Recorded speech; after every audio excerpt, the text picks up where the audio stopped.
నమస్కారం. నేను మీ విక్రమ్ పోలా. ఈరోజు మన విశిష్ట అతిథి doctor Kolikapudi Srinivas, Tiruvuru MLA. Doctor Kolikapudi Srinivas గారు మేధావిగా, రాజకీయ విశ్లేషకులుగా, విద్యావేత్తగా పేరు సంపాదించుకున్నారు. అదేవిధంగా మొన్న ఇటీవల జరిగినటువంటి ఎన్నికల్లో తిరువూరు నియోజకవర్గం నుంచి పోటీ చేసి తెలుగుదేశం పార్టీ తరఫున మంచి మెజారిటీతో గెలిచారు. అయితే ఇటీవల ఆ నియోజకవర్గానికి సంబంధించి కొన్ని అంశాలు వివాదాస్పదమైనవి. ఆయన చుట్టూ కొన్ని వివాదాలు నెలకొన్నాయి.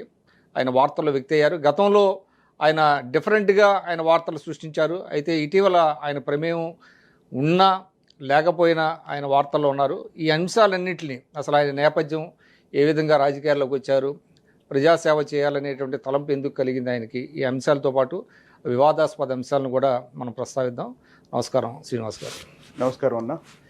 ఇది కేవలం ఏదో మీ వివాదాస్పదమైనటువంటి అంశాలని ప్రస్తావించడానికి కాదు ఈ ఇంటర్వ్యూ. ముందుగా చాలా బిజీగా ఉండి కూడా మీరు ఇంటర్వ్యూకి వచ్చినందుకు ధన్యవాదాలు.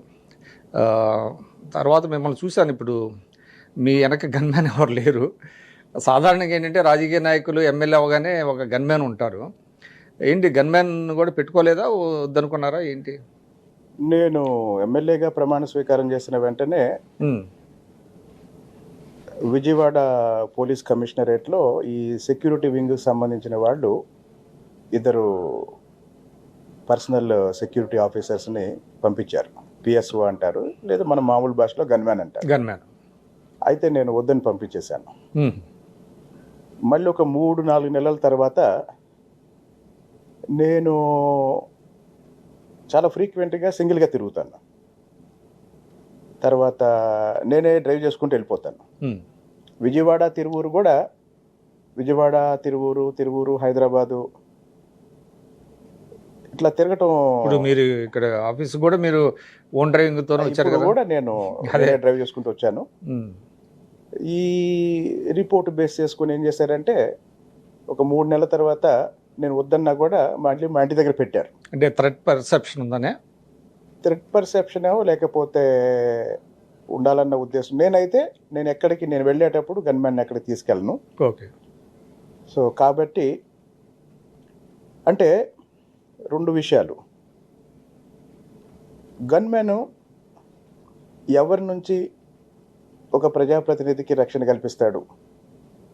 ప్రజాప్రతినిధి ప్రజల కోసం, ప్రజల్ని కలవటం కోసం, ప్రజలతో తిరగటం కోసం, ఇదే.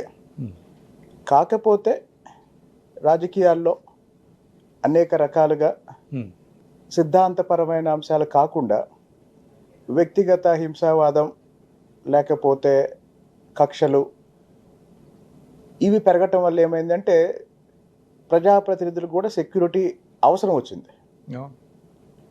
అయితే ఈ మధ్య కాలంలో కూడా నాకు తెలిసి కొంతమంది గన్మెన్ లేకుండా, ఇప్పుడు నాకు బాగా నచ్చిన నాయకుల్లో ఒక నాయకుడు గద్దె రామ్మోహన్ రావు గారు, విజయవాడ ఎమ్మెల్యే. ఆయన చాలా సింపుల్గా ఒక సాధారణ వ్యక్తిలాగానే తిరుగుతూ ఉంటాడు వితౌట్ గన్మ్యాన్. ఆయన ఇప్పుడు 5వ సారో 6వ సారో అనుకుంటా ఆయన ఎంపీగా కూడా గెలిచాడు. ఆయన లైఫ్ స్టైల్ చూసినా కూడా ఈయన ఇన్నిసార్లు ఆయన పార్లమెంటు సభ్యులయ్యారు, మేడం జడ్పీ చైర్పర్సన్ చేశారు. రామ్మోహన్ రావు గారు ఇప్పుడు 5వ సారో ఏమో ఎమ్మెల్యే అయ్యారు. కాబట్టి గన్మ్యాన్ విషయంలో అవసరం లేదనేది నా అభిప్రాయం. అయితే కొంత లైటర్ వెయిన్లు అడుగుతున్నా. ఇది గన్మ్యాన్ ఉంటే కదలికలన్నీ తెలిసిపోతూ ఉంటాయి, గవర్నమెంట్కి పంపిస్తూ ఉంటారు గన్మ్యాన్ల ద్వారా. ఎమ్మెల్యే గారు ఎక్కడికి వెళ్తున్నాడు, ఎవరిని కలుస్తున్నాడు, ఎంతసేపు ఉన్నాడు, ఇవన్నీ. అందుకని కొంతమంది గన్మ్యాన్లు వద్దంటున్నారు అనేది కూడా ఉంది. సరే, ఆ సబ్జెక్ట్ పక్కన పెట్టేద్దాం. మీ విషయంలో దానికి సంబంధించి కూడా చెప్తాను. ఏ ప్రభుత్వంలోనైనా కొంతమంది నాయకుల మీద నిఘా అవసరం. అలాంటి వాళ్ళు రాష్ట్ర స్థాయిలో చాలా తక్కువ మంది ఉంటారు. అంటే కొంతమంది సీనియర్ నాయకులు, ఇప్పుడు ఒక ముఖ్యమంత్రి ఉంటారండి, ఆ ముఖ్యమంత్రికి రాష్ట్రంలో ఇతర సీనియర్ నాయకుల కార్యక్రమాలు మినిమం నాలెడ్జ్ ఉండాలి. కాబట్టి సీనియర్ నాయకులు, కీలక పదవుల్లో ఉన్న నాయకులు, లేదా ఇంకా స్పష్టంగా చెప్పాలంటే మంత్రివర్గంలో ఉన్నవాళ్ళు, వాళ్ళు ఇప్పుడు గతంలో నాకు తెలిసిన ఒక మంత్రి గారు ఏం చేసేవాళ్ళంటే గవర్నమెంట్ గెస్ట్ హౌస్లో సెక్యూరిటీని, కార్ని వదిలేసి ఆయన వేరే కారులో ఆయన ప్రైవేట్ కార్యక్రమాలకు వెళ్ళేవాడు. దాని మీద ఇంటెలిజెన్స్ వాళ్ళు ఒక రిపోర్ట్ ఇస్తే ఆ మంత్రి తర్వాత మంత్రివర్గ విస్తరణలో ఆయన తీసేసి వేరే వాళ్ళు. మీకు ఒక మంత్రి తెలుసు, నాకు చాలా మంది మంత్రులు తెలుసు. కాబట్టి అట్లాంటి వాళ్ళు చాలా మంది అంటే గన్మెన్ ద్వారా సమాచారం తెలుసుకోవాల్సిన వాళ్ళు మొత్తం రాష్ట్రంలో చాలా కొద్ది మంది ఉంటారు. వాళ్ళు రాజకీయంగా కీలకంగా ఉంటారు. అధికారంలో ఉన్న వాళ్ళకి వాళ్ళ సమాచారం అవసరం. మాలాంటి వాళ్ళు మొదటిసారి ఎమ్మెల్యే అయిన వాళ్ళు, పైగా అవి పొలిటికల్ యాక్టివిటీస్ చాలా తక్కువ ఉంటాయి. జనంతో కలిసి జనానికి సంబంధించి వాళ్ళు ఏమైనా చెప్తే వాటి గురించి రియాక్ట్ అవ్వటం ఎక్కువ ఉంటుంది. ఇప్పుడు ఇటీవల తెలుగుదేశం పార్టీ సభ్యత్వ నమోదు చేశారు. దాదాపు 1 కోటికి పైగా సభ్యత్వ నమోదు అయింది. ఇది ఒక రికార్డ్ అంటున్నారు. మీరు మీ నియోజకవర్గంలో ఎంత అయింది? మా నియోజకవర్గంలో ఒక 3-4 రోజుల క్రితం ప్రతిరోజు సాయంత్రానికి ఎంత అయిందో మాకు పార్టీ సెంట్రల్ ఆఫీస్ నుంచి రిపోర్ట్ వస్తుంది. 4 రోజుల నుంచి ఆ సైట్ ఓపెన్ కావట్లేదు. మాది దాదాపు ఒక 45,000 అయిందంట. మీదే అంటే మీ ప్రమేయం లేకుండా అవుతుందా? అంటే గ్రామాల్లో, మండలాల్లో స్థానిక నాయకులు ఎక్కడికక్కడ చేస్తూ ఉంటారు కదా. అంటే మీకు రిపోర్ట్స్ వస్తాయి కదా? మాకు సెంట్రల్ ఆఫీస్ నుంచి వస్తాయి. సెంట్రల్ ఆఫీస్ నుంచి వస్తాయి. ఆన్లైన్ సిస్టమ్ కదా. ఓకే. ఏ నియోజకవర్గంలో సాయంత్రానికి ఏ నియోజకవర్గం అనేది వాళ్ళకి తెలుస్తుంది. ప్రతి ఎమ్మెల్యేకి సాయంత్రానికి డేటా. అంటే మీరేమి టార్గెట్ పెట్టలేదా? అంటే టార్గెట్ నేను పెట్టుకున్నది ఏంటంటే, వాస్తవానికి పార్టీ టార్గెట్ ఏంటంటే మా నియోజకవర్గంలో 2 లక్షల మంది ఓటర్లు ఉన్నారు.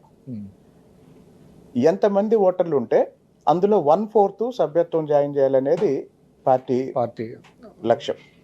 1/4 అంటే మాకు 50,000 వస్తుంది. కాబట్టి ఎన్ని ఓట్లు వచ్చినాయి మొన్న గెలిచిన? నాకు 22,000 మెజారిటీ. అంటే మెజారిటీ కదా, టోటల్ 1,07,000 ఓట్లు వచ్చినాయి. సో 1,07,000 ఓట్లు ఓటర్స్ అంతా మీకు కూటమి నుంచి వచ్చినాయి మీకు ఓట్లు. అంటే తెలుగుదేశం కావచ్చు, బీజేపీ కావచ్చు, కొంత జనసేన కావచ్చు. అందులో మీకు ఒక 50,000 మంది సభ్యత్వం మాకు ఇంకొక 3 రోజులు టైం ఇస్తే మాకు 50,000 మంది అవుతారు. అంటే మధ్యలో ఏమైందంటే, వాస్తవానికి గత నెలన్నరగా మాది తిరువూరు నియోజకవర్గం పూర్తిగా వ్యవసాయ ప్రధానమైన గ్రామీణ ప్రాంతం. గ్రామీణ ప్రాంతాల్లో ఏమైందంటే ఉదయాన్నే పొలం వెళ్తారు. అంటే ఈ సభ్యత్వం జాయిన్ చేద్దామని 9కో 10కో మనం వెళ్తే ఎవరుండరు. మళ్ళీ సాయంత్రం 6 తర్వాత వెళ్తే ఇంటి దగ్గర దొరుకుతారు. కాబట్టి ఇది అడ్జస్ట్ చేసుకోవటానికి కొంత టైం పట్టింది. అది ఆ షెడ్యూల్ అర్థమైన తర్వాత కొంచెం స్పీడ్ చేశాం. అంటే డబ్బులు కూడా వాళ్ళే కడతారా, లేకపోతే మీరు ఏమన్నా కొంత? వాస్తవానికి చాలా మంది కార్యకర్తలు కడతారండి. కొన్ని చోట్ల నాయకులు కూడా కడతారు. అంటే రెండు. కొంతమంది మాకు ఎక్కువ సభ్యత్వం ఉందని చెప్పి వాళ్ళు కూడా కొంత అట్లా కట్టేవాళ్ళు కూడా ఉంటారు కదా. మొత్తం నాయకులే పే చేస్తారనేది అబద్ధం. అది మొత్తం కార్యకర్తలే పే చేస్తారనేది కూడా అబద్ధం. రెండు ఉంటాయి. సో మధ్య మార్గంగా అదే కరెక్ట్ కూడా. ఎందుకంటే ఒక కార్యకర్తకి పార్టీ అంటే అభిమానం ఉంటుంది, సభ్యత్వం తీసుకోవాలని నిజాయితీగా సీరియస్గా ఉంటుంది. 100 రూపాయలు కొంత ప్రైడ్గా ఫీల్ అయ్యే పరిస్థితి కూడా ఉంటుంది. అంటే ఒకటి, ఎక్కడైతే కార్యకర్త మీద భారం పడకూడదు అనుకుంటామో అక్కడ కార్యకర్త బదులు నాలాంటోడో స్థానిక నాయకులు ఎవరో ఒకరు పే చేయటంలో తప్పు లేదు. అన్నిటికీ మించి మీరు సభ్యత్వం గురించి అడిగారు కాబట్టి ఇక్కడ నేను చెప్పాలి. ప్రపంచవ్యాప్తంగా అన్ని ప్రధాన రాజకీయ పార్టీలకి కార్యకర్తలే పునాది. కానీ ఒక రాజకీయ పార్టీ కార్యకర్తల సంక్షేమం కోసం ఎన్ని చేయాలో తెలుగుదేశం పార్టీని చూసి ఇతర పార్టీలు నేర్చుకోవాల్సిన స్థాయిలో తెలుగుదేశం పార్టీ పనిచేస్తుందని నా అభిప్రాయం. అంటే ముఖ్యంగా మీరు ఇది పెట్టారు కదా, సంక్షేమ నిధి ఒకటి పెట్టారు, తర్వాత ఇన్సూరెన్స్ ఒకటి పెట్టారు. సాధారణంగా ఒక పార్టీ కార్యకర్త కుటుంబంలో ఏమైనా జరిగితే ఏ పార్టీ నాయకులైనా వెళ్తారు, సానుభూతి తెలియజేస్తారు, కొంత ఆర్థిక సాయం చేస్తారు, వస్తారు. గత 42 సంవత్సరాలుగా, అంటే మరి ఈ ఆలోచన ఎవరిదో నాకు తెలియదు, చంద్రబాబు నాయుడు గారు ముఖ్యమంత్రి అయినాకే ప్రారంభమైంది. గండిపేటలో ఎన్టీఆర్ మోడల్ స్కూల్ ఉంది. ఇందాక నేను రాజకీయ హింస గురించి మాట్లాడాను. ప్రధానంగా ఒకప్పుడు రాయలసీమలో ముఠా కక్షల వల్ల నాయకులు చనిపోయినప్పుడు వాళ్ళ పిల్లల చదువు బాధ్యత పార్టీ తీసుకొని వాళ్ళని హైదరాబాద్ తీసుకొచ్చి గండిపేటలో ఎన్టీఆర్ మోడల్ స్కూల్లో చదివించి జూనియర్ కాలేజీ డిగ్రీ కూడా అక్కడే చదివించి ఈరోజు కొన్ని వేల మంది జీవితంలో అద్భుతంగా సెటిల్ అయ్యారు. దానికి తోడు మొన్నటి వరకు పార్టీ సభ్యత్వం ఉన్న ఏ వ్యక్తి అయినా ప్రమాదవశాత్తు మరణిస్తే 2 లక్షలు ఇన్సూరెన్స్ వచ్చేది. ఈ సంవత్సరం దాన్ని 5 లక్షలకు పెంచారు.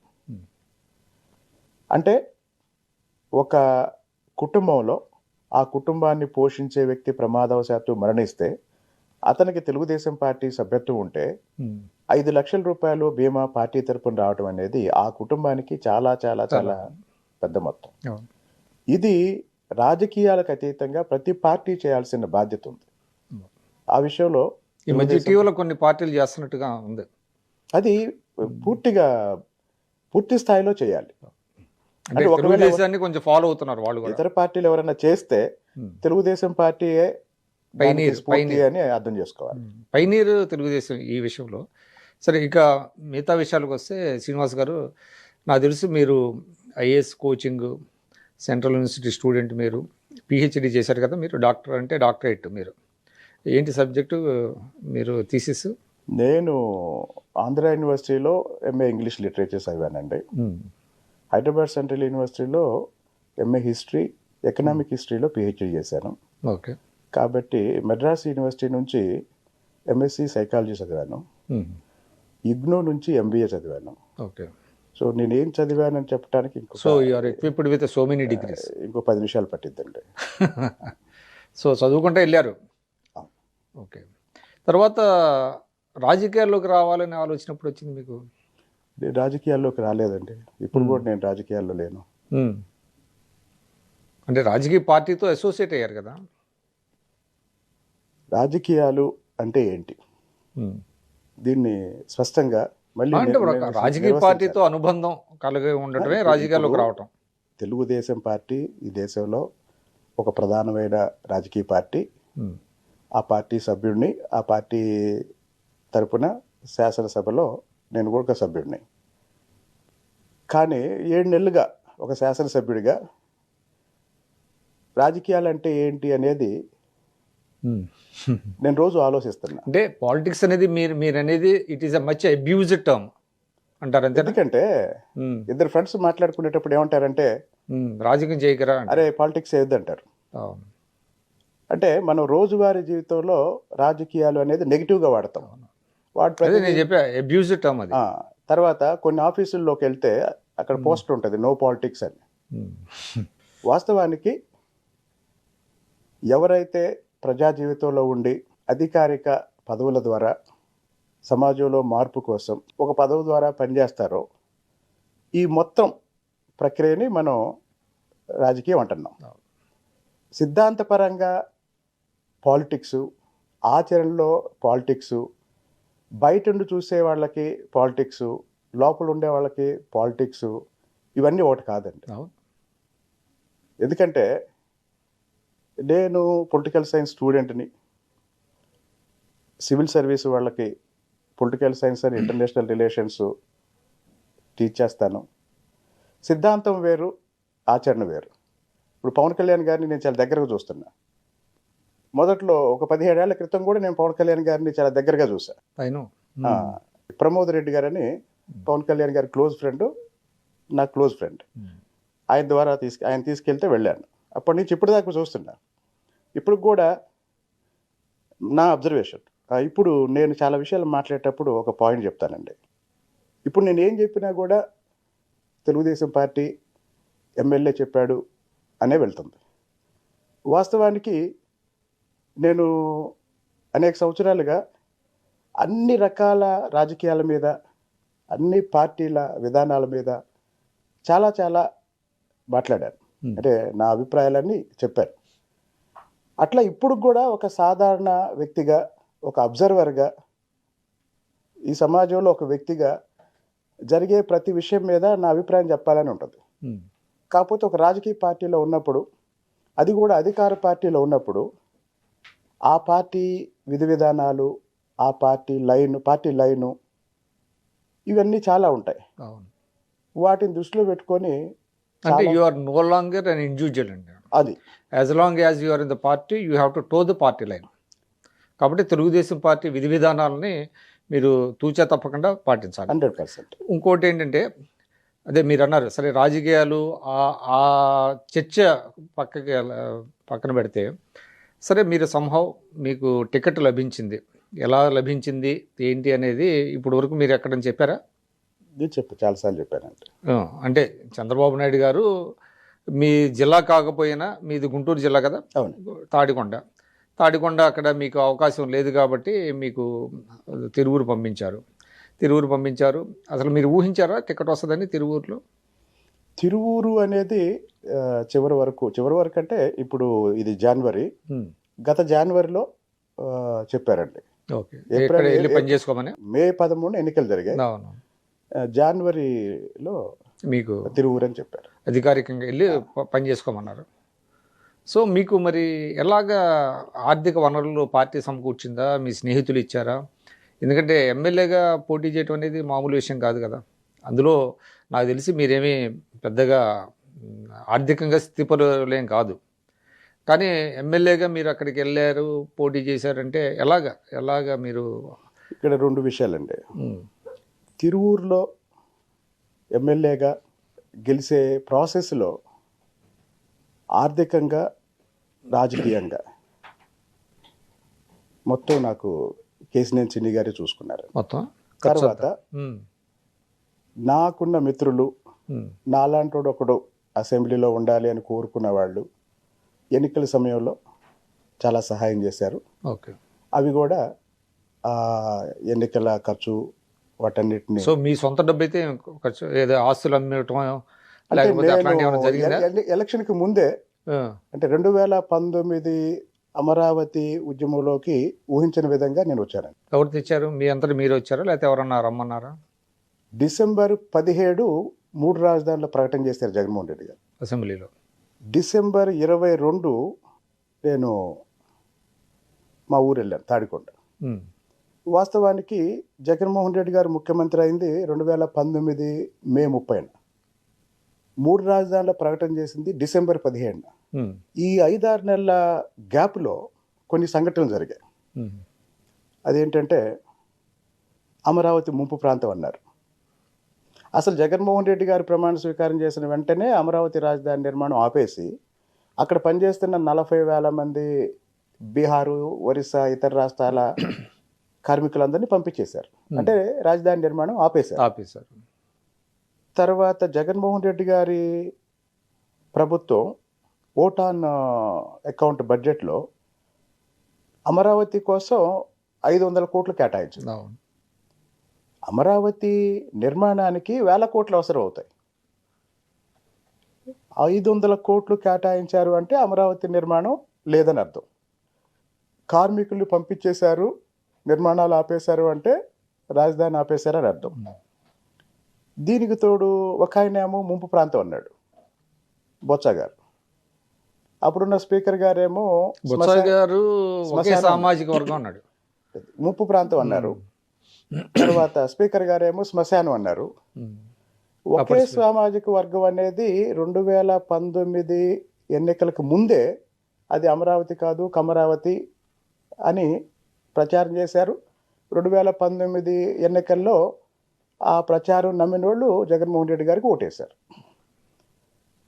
అయితే ఈ అమరావతి ఒకే రాజధాని, అది అమరావతి అని ఉద్యమం ప్రారంభమైన తర్వాత నేను ఈ జగన్మోహన్ రెడ్డి గారు అసెంబ్లీలో ప్రకటనకి ముందే నేను ఒక 2-3 టీవీ ఛానల్స్లో చెప్పాను, అమరావతికి ప్రమాదం పొంచి ఉంది.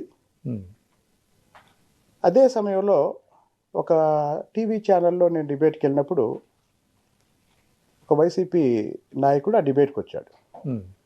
ఆ డిబేట్లో ఏం చెప్పాడు అంటే, బ్రేక్లో ఏం చెప్పాడంటే, అన్న మొత్తం 5 రాజధానులు రాబోతున్నాయి అని చెప్పాడు. జగన్మోహన్ రెడ్డి గారు ప్రకటించింది 3. ఉమ్. ఆ ఒరిజినల్ ప్లాన్లో అంటే నాకు అతను చెప్పిన దాని ప్రకారం తిరుపతి, రాజమండ్రి కూడా వాళ్ళ లిస్టులో ఉన్నాయి. ఓకే. అంటే 5 ఉప ముఖ్యమంత్రులాగా 5 రాజధానులు రాబోతున్నాయి. ఆ, సో ఇక్కడ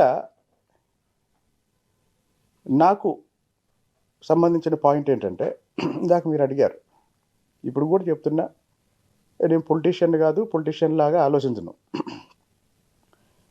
నేను 1994లో హైదరాబాద్ వచ్చా. హైదరాబాద్ సెంట్రల్ యూనివర్సిటీలో ఎంఏ జాయిన్ అయ్యి వచ్చా. 95లో చంద్రబాబు గారు సీఎం అయ్యారు. అంటే ఇప్పుడు మనం చెప్పుకునే హైదరాబాద్ అభివృద్ధి చంద్రబాబు నాయుడు గారు ముఖ్యమంత్రి అయిన తర్వాతే కదా. అంటే చంద్రబాబు నాయుడు గారు ముఖ్యమంత్రి అయిన తర్వాత హైదరాబాద్ అభివృద్ధి ఎలా జరిగిందో నేను ప్రత్యక్షంగా చూశాను. చంద్రబాబు నాయుడు గారి కన్నా ముందు ఎవరైనా హైదరాబాద్ వస్తే మీరు కూడా గుర్తు చేసుకోండి, హైదరాబాద్ వచ్చిన తొలి రోజుల్లో చార్మినార్కి వెళ్ళేవాళ్ళు, సాలార్జంగ్ మ్యూజియంకి వెళ్ళేవాళ్ళు, బిర్లా మందిర్కి వెళ్ళేవాళ్ళు, ట్యాంక్ బండ్ మీద తిరిగేవాళ్ళు, కోటికి వెళ్ళేవాళ్ళు, గోల్కొండ టూమ్స్కి వెళ్ళేవాళ్ళు, కోటి షాపింగ్కి వెళ్ళేవాళ్ళు. ఇదే కదా హైదరాబాద్ అంటే. అంటే చంద్రబాబు నాయుడు గారి కన్నా ముందు హైదరాబాదు ఒక చారిత్రక నగరం, హిస్టారికల్ సిటీ. ఆ చారిత్రక నగరాన్ని ఒక వరల్డ్ క్లాస్ ఇన్ఫ్రాస్ట్రక్చర్తో డెవలప్డ్ సిటీగా మార్చింది, ఒక ఎకనామిక్ గ్రోత్ ఇంజిన్గా మార్చింది చంద్రబాబు నాయుడు గారు. ఇది చూశాను నేను. కాబట్టి నేనేమనుకున్నాను, 2014లో చంద్రబాబు గారు రాష్ట్రం విడిపోయినాక ముఖ్యమంత్రి అయ్యారు. 2015లో అమరావతి నిర్మాణం మొదలైంది. 2015 నుంచి 2019 వరకు ఆ 4-5 సంవత్సరాల్లో నేను హైదరాబాద్ నుంచి మా ఊరు ఎప్పుడు వెళ్ళినా ఈ రాజధానిలో గుండా వెళ్ళేవాడిని. అంటే విజయవాడ వెళ్ళి మళ్ళీ ఈ వెంకటపాలెం కరకట్ట మీదుగా సీడాక్సిస్ రోడ్లో గుండా మా ఊరు వెళ్ళేవాడిని. కాబట్టి ఆ డెవలప్మెంట్ బిగినింగ్ అనేది నేను చూశాను. చూసి ఏమనుకునేవాడిని, హైదరాబాద్ ఎలా అయితే అభివృద్ధి చెందిందో అమరావతి కూడా అలానే అభివృద్ధి చెందింది. ఇప్పుడు రాష్ట్రం విడిపోయిన తర్వాత అక్కడ మీకు ఏమైనా ఆస్తులు ఉన్నాయా మీ ఊళ్ళో? రాష్ట్రం చెప్తాను. రాష్ట్రం విడిపోయిన తర్వాత ఆంధ్ర అభివృద్ధి కాంక్షించే వాళ్ళందరూ బాధపడింది దేనికోసం? అభివృద్ధి మొత్తం హైదరాబాద్లో వదిలేశాము, పరిశ్రమలన్నీ హైదరాబాద్ చుట్టూ వదిలేశాము, ఐటీ కంపెనీలన్నీ హైదరాబాద్కు పోయినాయి, ఆంధ్రప్రదేశ్కి ఏమీ రాలేదు అని. మరి అలాంటి అభివృద్ధి మొత్తం రావాలి, అభివృద్ధి జరగాలి అంటే ఏం జరగాలంటే రాజధాని నిర్మాణం జరగాలి. మరి అలాంటి రాజధాని నిర్మాణం ఆగిపోతే కంపెనీలు రావు కదా, పెట్టుబడులు రావు కదా, పెట్టుబడులు రావు, కంపెనీలు రావు, ఉద్యోగాలు రావు. సో ఇదంతా మిమ్మల్ని ఆలోచింపజేసిందా? సో ఇది నేను ఆలోచించిన యాంగిల్. ఓకే. నేను ఆ రోజు ఏ రాజకీయ పార్టీలో సభ్యుడిని కాదు కదా.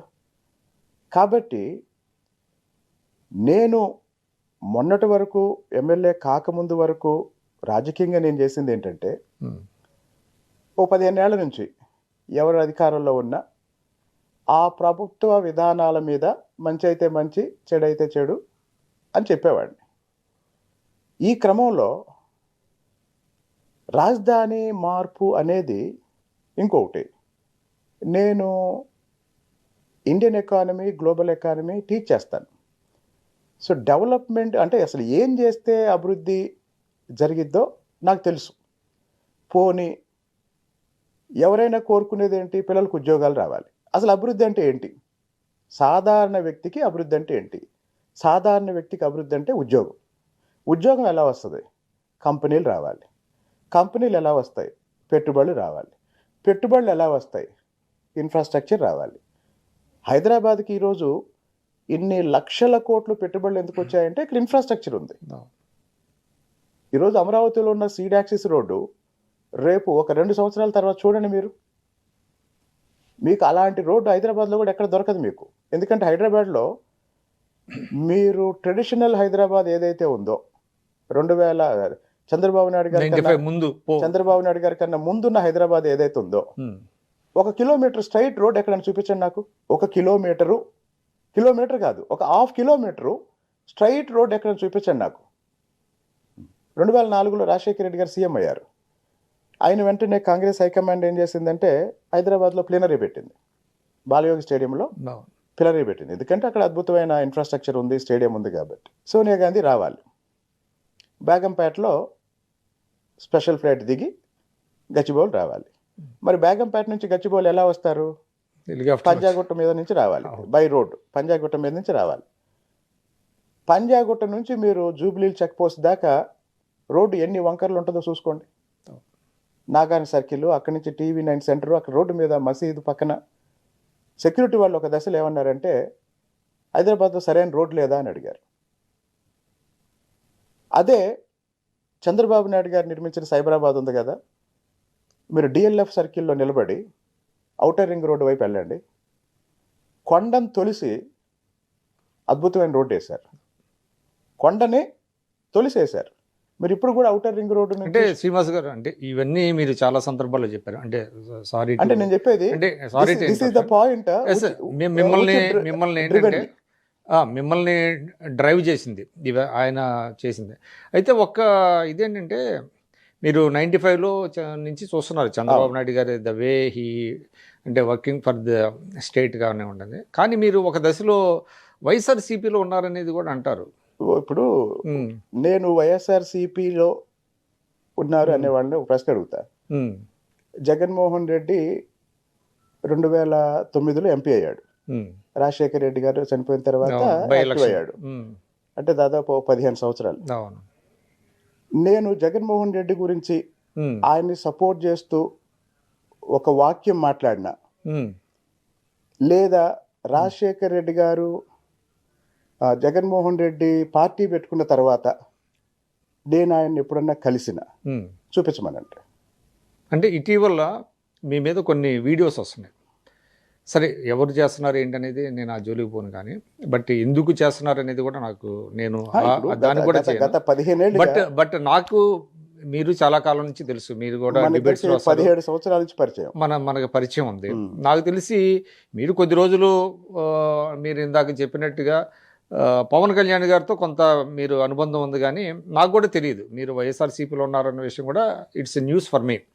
కానీ ఇటీవల కొన్ని వస్తున్నటువంటి కొన్ని వీడియోస్, ఎస్పెషల్లీ తిరువూరులో జరిగిన కొన్ని సంఘటనల్ని బేస్ చేసుకున్న తర్వాత మీరు వైఎస్ఆర్సీపీలో ఉన్నారు, ఆ రోజుల్లో చంద్రబాబు నాయుడు గారిని విమర్శించారు, తెలుగుదేశం ప్రభుత్వాన్ని క్రిటిసైజ్ చేశారు, ఆయన విధానాలను క్రిటిసైజ్ చేశారు అనేటువంటి వార్తలు కూడా. నేను 2 సందర్భాల్లో తెలుగుదేశం ప్రభుత్వాన్ని చాలా గట్టిగా విమర్శించానండి.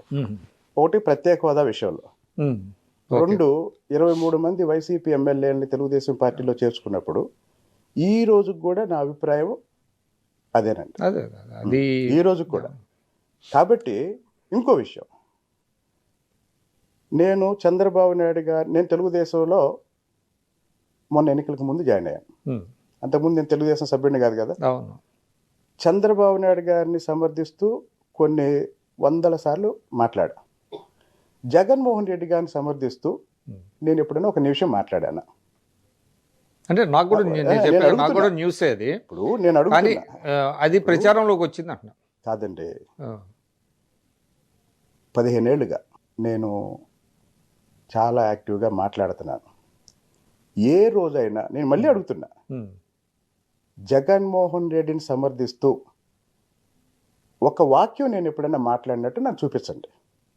పోనీ జగన్మోహన్ రెడ్డి పార్టీ పెట్టుకున్న తర్వాత నేను ఆయన్ని కలిసినట్టు ఎప్పుడైనా చూపించండి. ఇప్పుడు మీరు అడిగారు, ఈ మధ్య కొంతమంది టార్గెట్ ఏంటంటే నన్ను, నా మీద ఏదో ఒక ముద్ర వేయాలని. ఏ ముద్ర? ఏదో ఒక వాళ్ళు ఒక ముద్ర వేయాలనుకుంటున్నారు, వాళ్ళు ఒక ముద్ర వేయాలనుకుంటున్నారు. నేను ఈ మధ్య తిరువూరులో ఏం చేశానంటే, కోఆపరేటివ్ సొసైటీస్ నామినేటెడ్ పోస్టులు 34 సొసైటీస్ మా నియోజకవర్గంలో ఉన్నాయి. సో ఈ 34 సొసైటీస్లో బీసీలకి, ఎస్సీలకి, మహిళలకి, ఎస్టీలకి, మాకు ఒక మండలంలో ఎస్టీలు ఎక్కువ ఉంటారు, ఏకొండూరు మండలంలో రిజర్వేషన్లు పెట్టాలి అని నేను చెప్పాను. దాని ప్రకారమే మాట్లాడాను. దీన్ని వ్యతిరేకించే క్రమంలో నా మీద ఒక ముద్ర వేయాలని అచ్చా, ప్రయత్నం చేసి నాకు అర్థమైంది మీరు. నా మీద ఒక ముద్ర వేయాలని ప్రయత్నం చేసి ఉమ్, ఒక మీడియా సంస్థ వాళ్ళు ఏం పెట్టారంటే జగన్మోహన్ రెడ్డి డైరెక్షన్లో కొలిగిపూడి శ్రీనివాసరావు పనిచేస్తున్నారు. అది కూడా వచ్చింది. శ్రీనివాస్ గారు, నేను అనేది ఏంటంటే ప్రతి పార్టీకి ఒక రకమైనటువంటి కల్చర్ ఉంటుంది, ఇన్హరెంట్గా ఉంటుంది. మీకు తెలుసు, నేను ప్రత్యేకంగా చెప్పాల్సిన అవసరం లేదు. కొన్ని వర్గాల డామినేషన్ కూడా ఉంటుంది ఆయా పార్టీల్లో. మనం అవునన్నా కాదన్నా అది గెలుపుకి ఉపయోగపడుతుంది, మీ గెలుపు కూడా ఉపయోగపడి ఉండొచ్చు దానివల్ల. అంటే మీరు సంస్థాగతంగా మీ నియోజకవర్గంలో అక్కడ సామాజిక సమతుల్యతని సాధించాలని మీరు అనుకుంటున్నప్పుడు మీరు పబ్లిక్గా చెప్పాల్సిన అవసరం ఉందా ఆ మాట? ఏ మాట? ఇది ఇక్కడ కమ్మవారు ఎక్కువ ఉన్నారు, వారిని తగ్గించి నేను బీసీలకి ఎక్కువ భాగస్వామ్యం కల్పిస్తానని మీరు ఒక మాట అన్నారు కదా. నేను అనలేదండి. అది వచ్చిందే అది. ఇప్పుడు కమ్మవారు ఎక్కువ ఉంటే ఎట్లా తగ్గిస్తారు? అంటే కొన్ని కమిటీల్లో వాళ్ళు ఎక్కువ ఉన్నారు, వాళ్ళని తగ్గించి నేను బీసీలకి ఎక్కువ ఇస్తాను అని మీరు అన్నారు అనేది కూడా ఇప్పుడు మీ మీద ఏదైతే కొన్ని వీడియోస్ వచ్చినాయో ఆ వీడియోస్లో ఇది కూడా యాడ్ చేశారు కదా. అంటే మీ దృష్టికి రాలేదా? ఇప్పుడు అంటే నేను అనేది ఏంటంటే మీరు మీ తరహాలో మీరు పార్టీని అక్కడ బిల్డప్ చేసుకొని తప్పులేదు, ఆ దామాషాలో ప్రజల దామాషాలో వాళ్ళకి సముచితమైనటువంటి భాగస్వామ్యం, కానీ దాన్ని పబ్లిక్గా మీరు చెప్పాల్సినటువంటి అవసరం ఎందుకు వచ్చింది అని అంటున్నాను. అసలు పబ్లిక్గా చెప్పకుండా చేయటం ఏంటండి?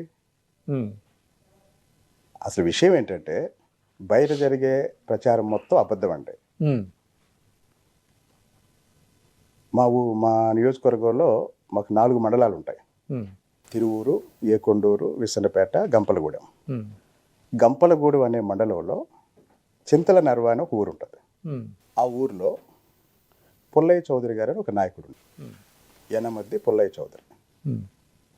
గత 42 సంవత్సరాలుగా లేదా తెలుగుదేశం పార్టీ అధికారంలోకి వచ్చిన దగ్గర నుంచి ఆ గ్రామానికి సంబంధించిన ఏదైనా, అది రిజర్వేషన్ కాకపోతే పుల్లయ్య చౌదరి గారు, రిజర్వేషన్ అయితే పుల్లయ్య చౌదరి గారు, ఆయన ఇష్టం. ఇది ఏ పదవికి?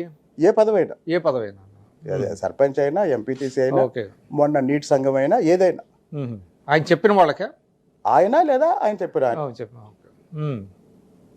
సో ఆ ఊర్లో ఒక 2000 మంది బీసీలు ఉన్నారు. సో వాళ్ళు నా దగ్గరకు వచ్చి అడిగినప్పుడు ఏమిటంటే నేను చెప్పింది ఏంటంటే, ఇన్నాళ్ళు పుల్లయ్య చౌదరి గారే ఏ అవకాశం వచ్చినా ఆయనే చేశాడు, అది రిజర్వేషన్ అయితే ఆయన ఇష్టం వచ్చిన మనిషిని పెట్టాడు. ఇప్పుడు మళ్ళీ కోఆపరేటివ్ సొసైటీ చౌదరి గారు కొడుకు అడుగుతున్నాడు, దాన్ని నేను బీసీకి ఇద్దాం అనుకుంటున్నాను. ఇది అసలు విషయం. సో ఆ నాయకుడి పేరు పుల్లయ్య చౌదరి గారు. ఆ ఊరు కొంచెం డిస్టార్ట్ అయిందా? ఆ ఊరు పేరు చింతల నర్వ, ఆ నాయకుడి పేరు పుల్లయ్య చౌదరి గారు. సో చౌదరి గారు అని పేరు వచ్చింది కాబట్టి దీన్ని కులానికి అంటగట్టి మొత్తం కులానికి వ్యతిరేకంగా మేము మాట్లాడినట్టు ప్రచారం చేశారు. ఇంకోటంటే ఒక ఎమ్మెల్యే కానీ లేదా ఒక రాజకీయ నాయకుడు ఎవరైనా సరే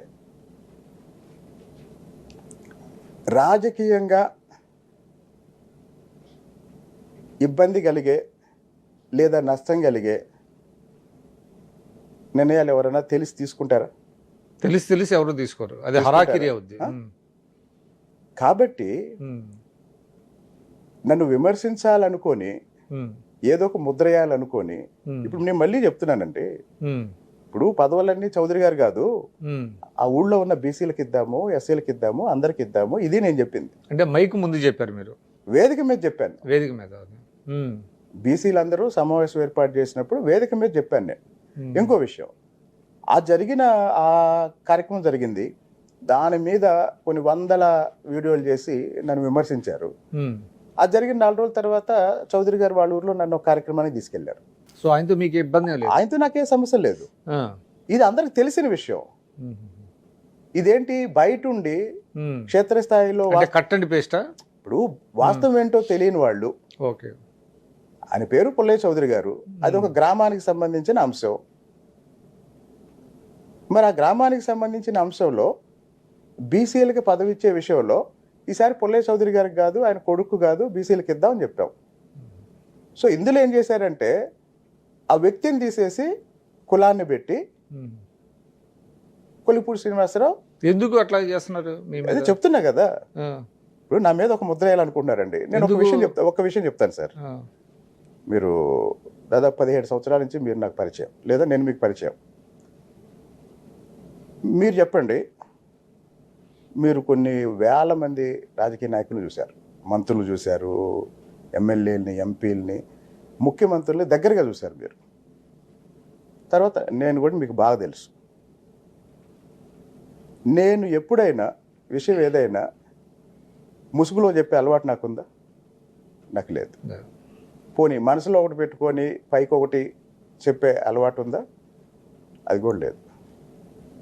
కానీ రాజకీయాల్లో ఉన్నప్పుడు కొంత ఇది కావాలి కదా. అది దానికి ఇప్పుడు నాకు చెప్పండి. ఆ, నాకు అందరూ చెప్పేది ఏంటంటే, ఆ, సార్ కొంచెం నటించండి, నటించడం కాదు. ఆగండి, కొంచెం ఇలా ఉండండి, అలా ఉండండి. ఉమ్, మనకన్నా ముందు చాలా మంది రాజకీయాల్లో ఉన్నారండి. వాళ్ళకు వ్యతిరేకంగా మనం ఎందుకు వచ్చాం? మా నాయకత్వం బాగాలేదని. ఇలాంటివన్నీ వాళ్ళు చేస్తున్నారనే కదా. ఆ, మరి ఇప్పుడు మనకి వాళ్ళకి తేడా ఏంటి? వ్యక్తిగత నన్నే తీసుకోండి, నాకేం చెప్తారు? మీరు అలా ఉండండి, ఇలా ఉండండి అని చెప్తారు. వాస్తవానికి ఇవన్నీ మనం అవతల వాళ్ళు వ్యతిరేకించినవే కదా. అంటే కొంత టాక్ట్ఫుల్ గా చేయాలి కదా. అదే ఏంటి టాక్టిఫుల్గా ఏంటి అంటే నొప్పించకుండా, మనోభావాలు దెబ్బతినకుండా. సార్? వాస్తవం మాట్లాడేటప్పుడు అది నచ్చనివాడు, దానివల్ల నష్టపోయేవాడు వ్యతిరేకిస్తాడు. ఎవడికో నచ్చలేదని నిజం మాట్లాడకుండా ఉంటే మంచిదా? సో మీ నేను ఒక విషయం చెప్తాను. మా నియోజకవర్గంలో మొన్న ఒక గొడవ జరిగింది. వాళ్ళు నేను ఎవరో మహిళ మీద దాడి చేశామని ప్రచారం చేశారు. మేము కొత్తగా సిమెంట్ రోడ్లు వేసాం. కొత్తగా ఒక వీధిలో సిమెంట్ రోడ్ వేసాం. వర్షాకాలం లేదా ఈ రోడ్ వేయక ముందు మోకాళ్ళ లోతు బురద ఉండేది, అక్కడ సిమెంట్ రోడ్ వేసాం. మీరు వచ్చాక నేనే శంకుస్థాపన చేశాను. అది వివాదాస్పద స్థలం కదా. ఇప్పుడు వివాదాస్పద స్థలంలో రోడ్ ఎందుకు వేస్తారన్నా? వివాదాస్పద సిమెంట్ రోడ్ వేసారంటే అర్థం ఏంటి? గవర్నమెంట్ ఇది. సిమెంట్ రోడ్ వేసారు అంటే అర్థం ఏంటి? ఇప్పుడు మీ ఇంటి ముందు సిమెంట్ రోడ్ వేసారన్న, దాని అర్థం ఏంటి? అది మీ స్థలమా, ప్రభుత్వ స్థలమా? మీ స్థలం అయితే వేయరు కదా. ఒకవేళ మీ స్థలం అయింది అనుకోండి, మీరు ఇస్తేనే వేసి ఉంటారు కదా. సిమెంట్ రోడ్ వేశారు, సిమెంట్ రోడ్ వేస్తే ఆ రోడ్డు మీద ఎవరు నడవకూడదని ఐరన్ ఫెన్సింగ్ వేశారు.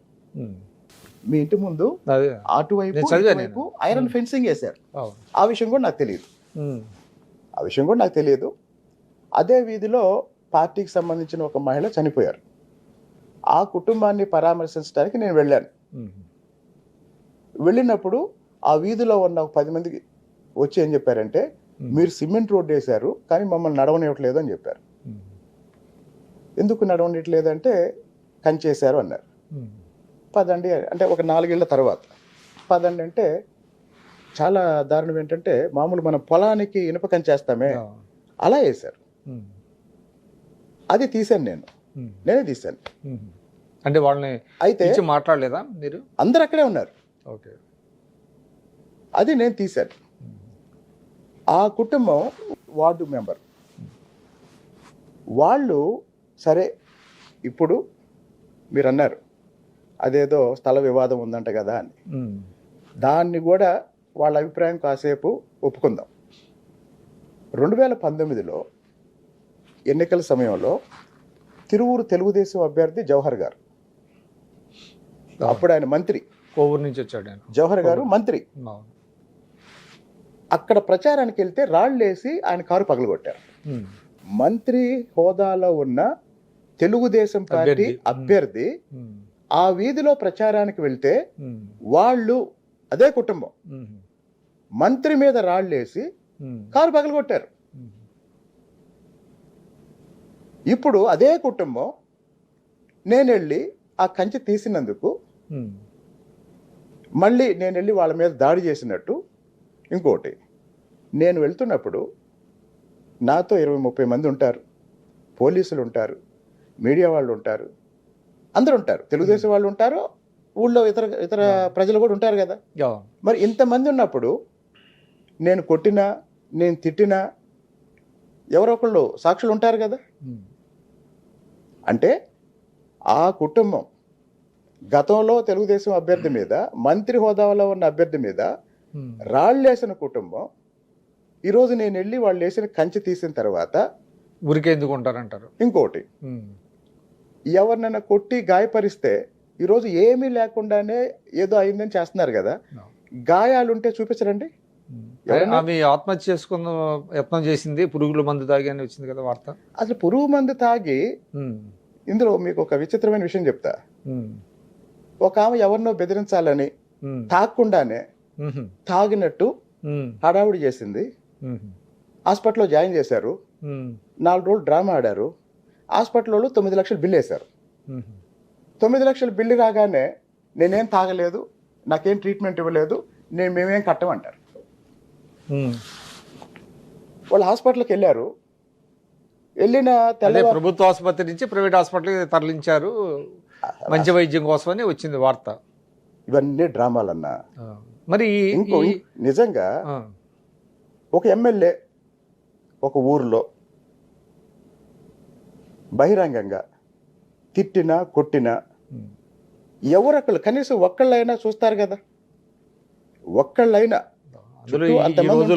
ఫోన్ల ద్వారా తీసేసి. ఇంకోటి, అసలు ఒక ఎమ్మెల్యే ఇంట్లోంచి బయటికి వచ్చి, ఒక నాయకుడు ఇంట్లోంచి బయటికి వచ్చి మళ్ళీ ఇంట్లోకి ఇన్సిడెంట్ మీద మీకు పార్టీ సమన్ చేసిందని వచ్చింది వార్త. చాలా గాలి వార్తలు సోషల్ మీడియాలో వస్తాయండి. రాలేదా? ఏం రాలేదు. చంద్రబాబు గారు పార్టీ పెద్దల్ని ఆదేశించారు, కొలుగుపూడిని పిలిచి మాట్లాడమని అన్నారు. పిలవలేదా? పిలితే నేను వెళ్ళాలి కదా. ఇవన్నీ గాలి వార్తలు అన్న. ఇంకోటి, చంద్రబాబు నాయుడు గారు ఆ ఎమ్మెల్యేని మందలించారు, చంద్రబాబు నాయుడు గారు ఈ మంత్రిని మందలించారు. ఏమీ లేకపోయినా కొన్ని మీడియా సంస్థలు ఇలాంటి వార్తలు తరచుగా వేస్తున్నాయి. దీనివల్ల తెలుగుదేశం పార్టీకి చాలా నష్టం.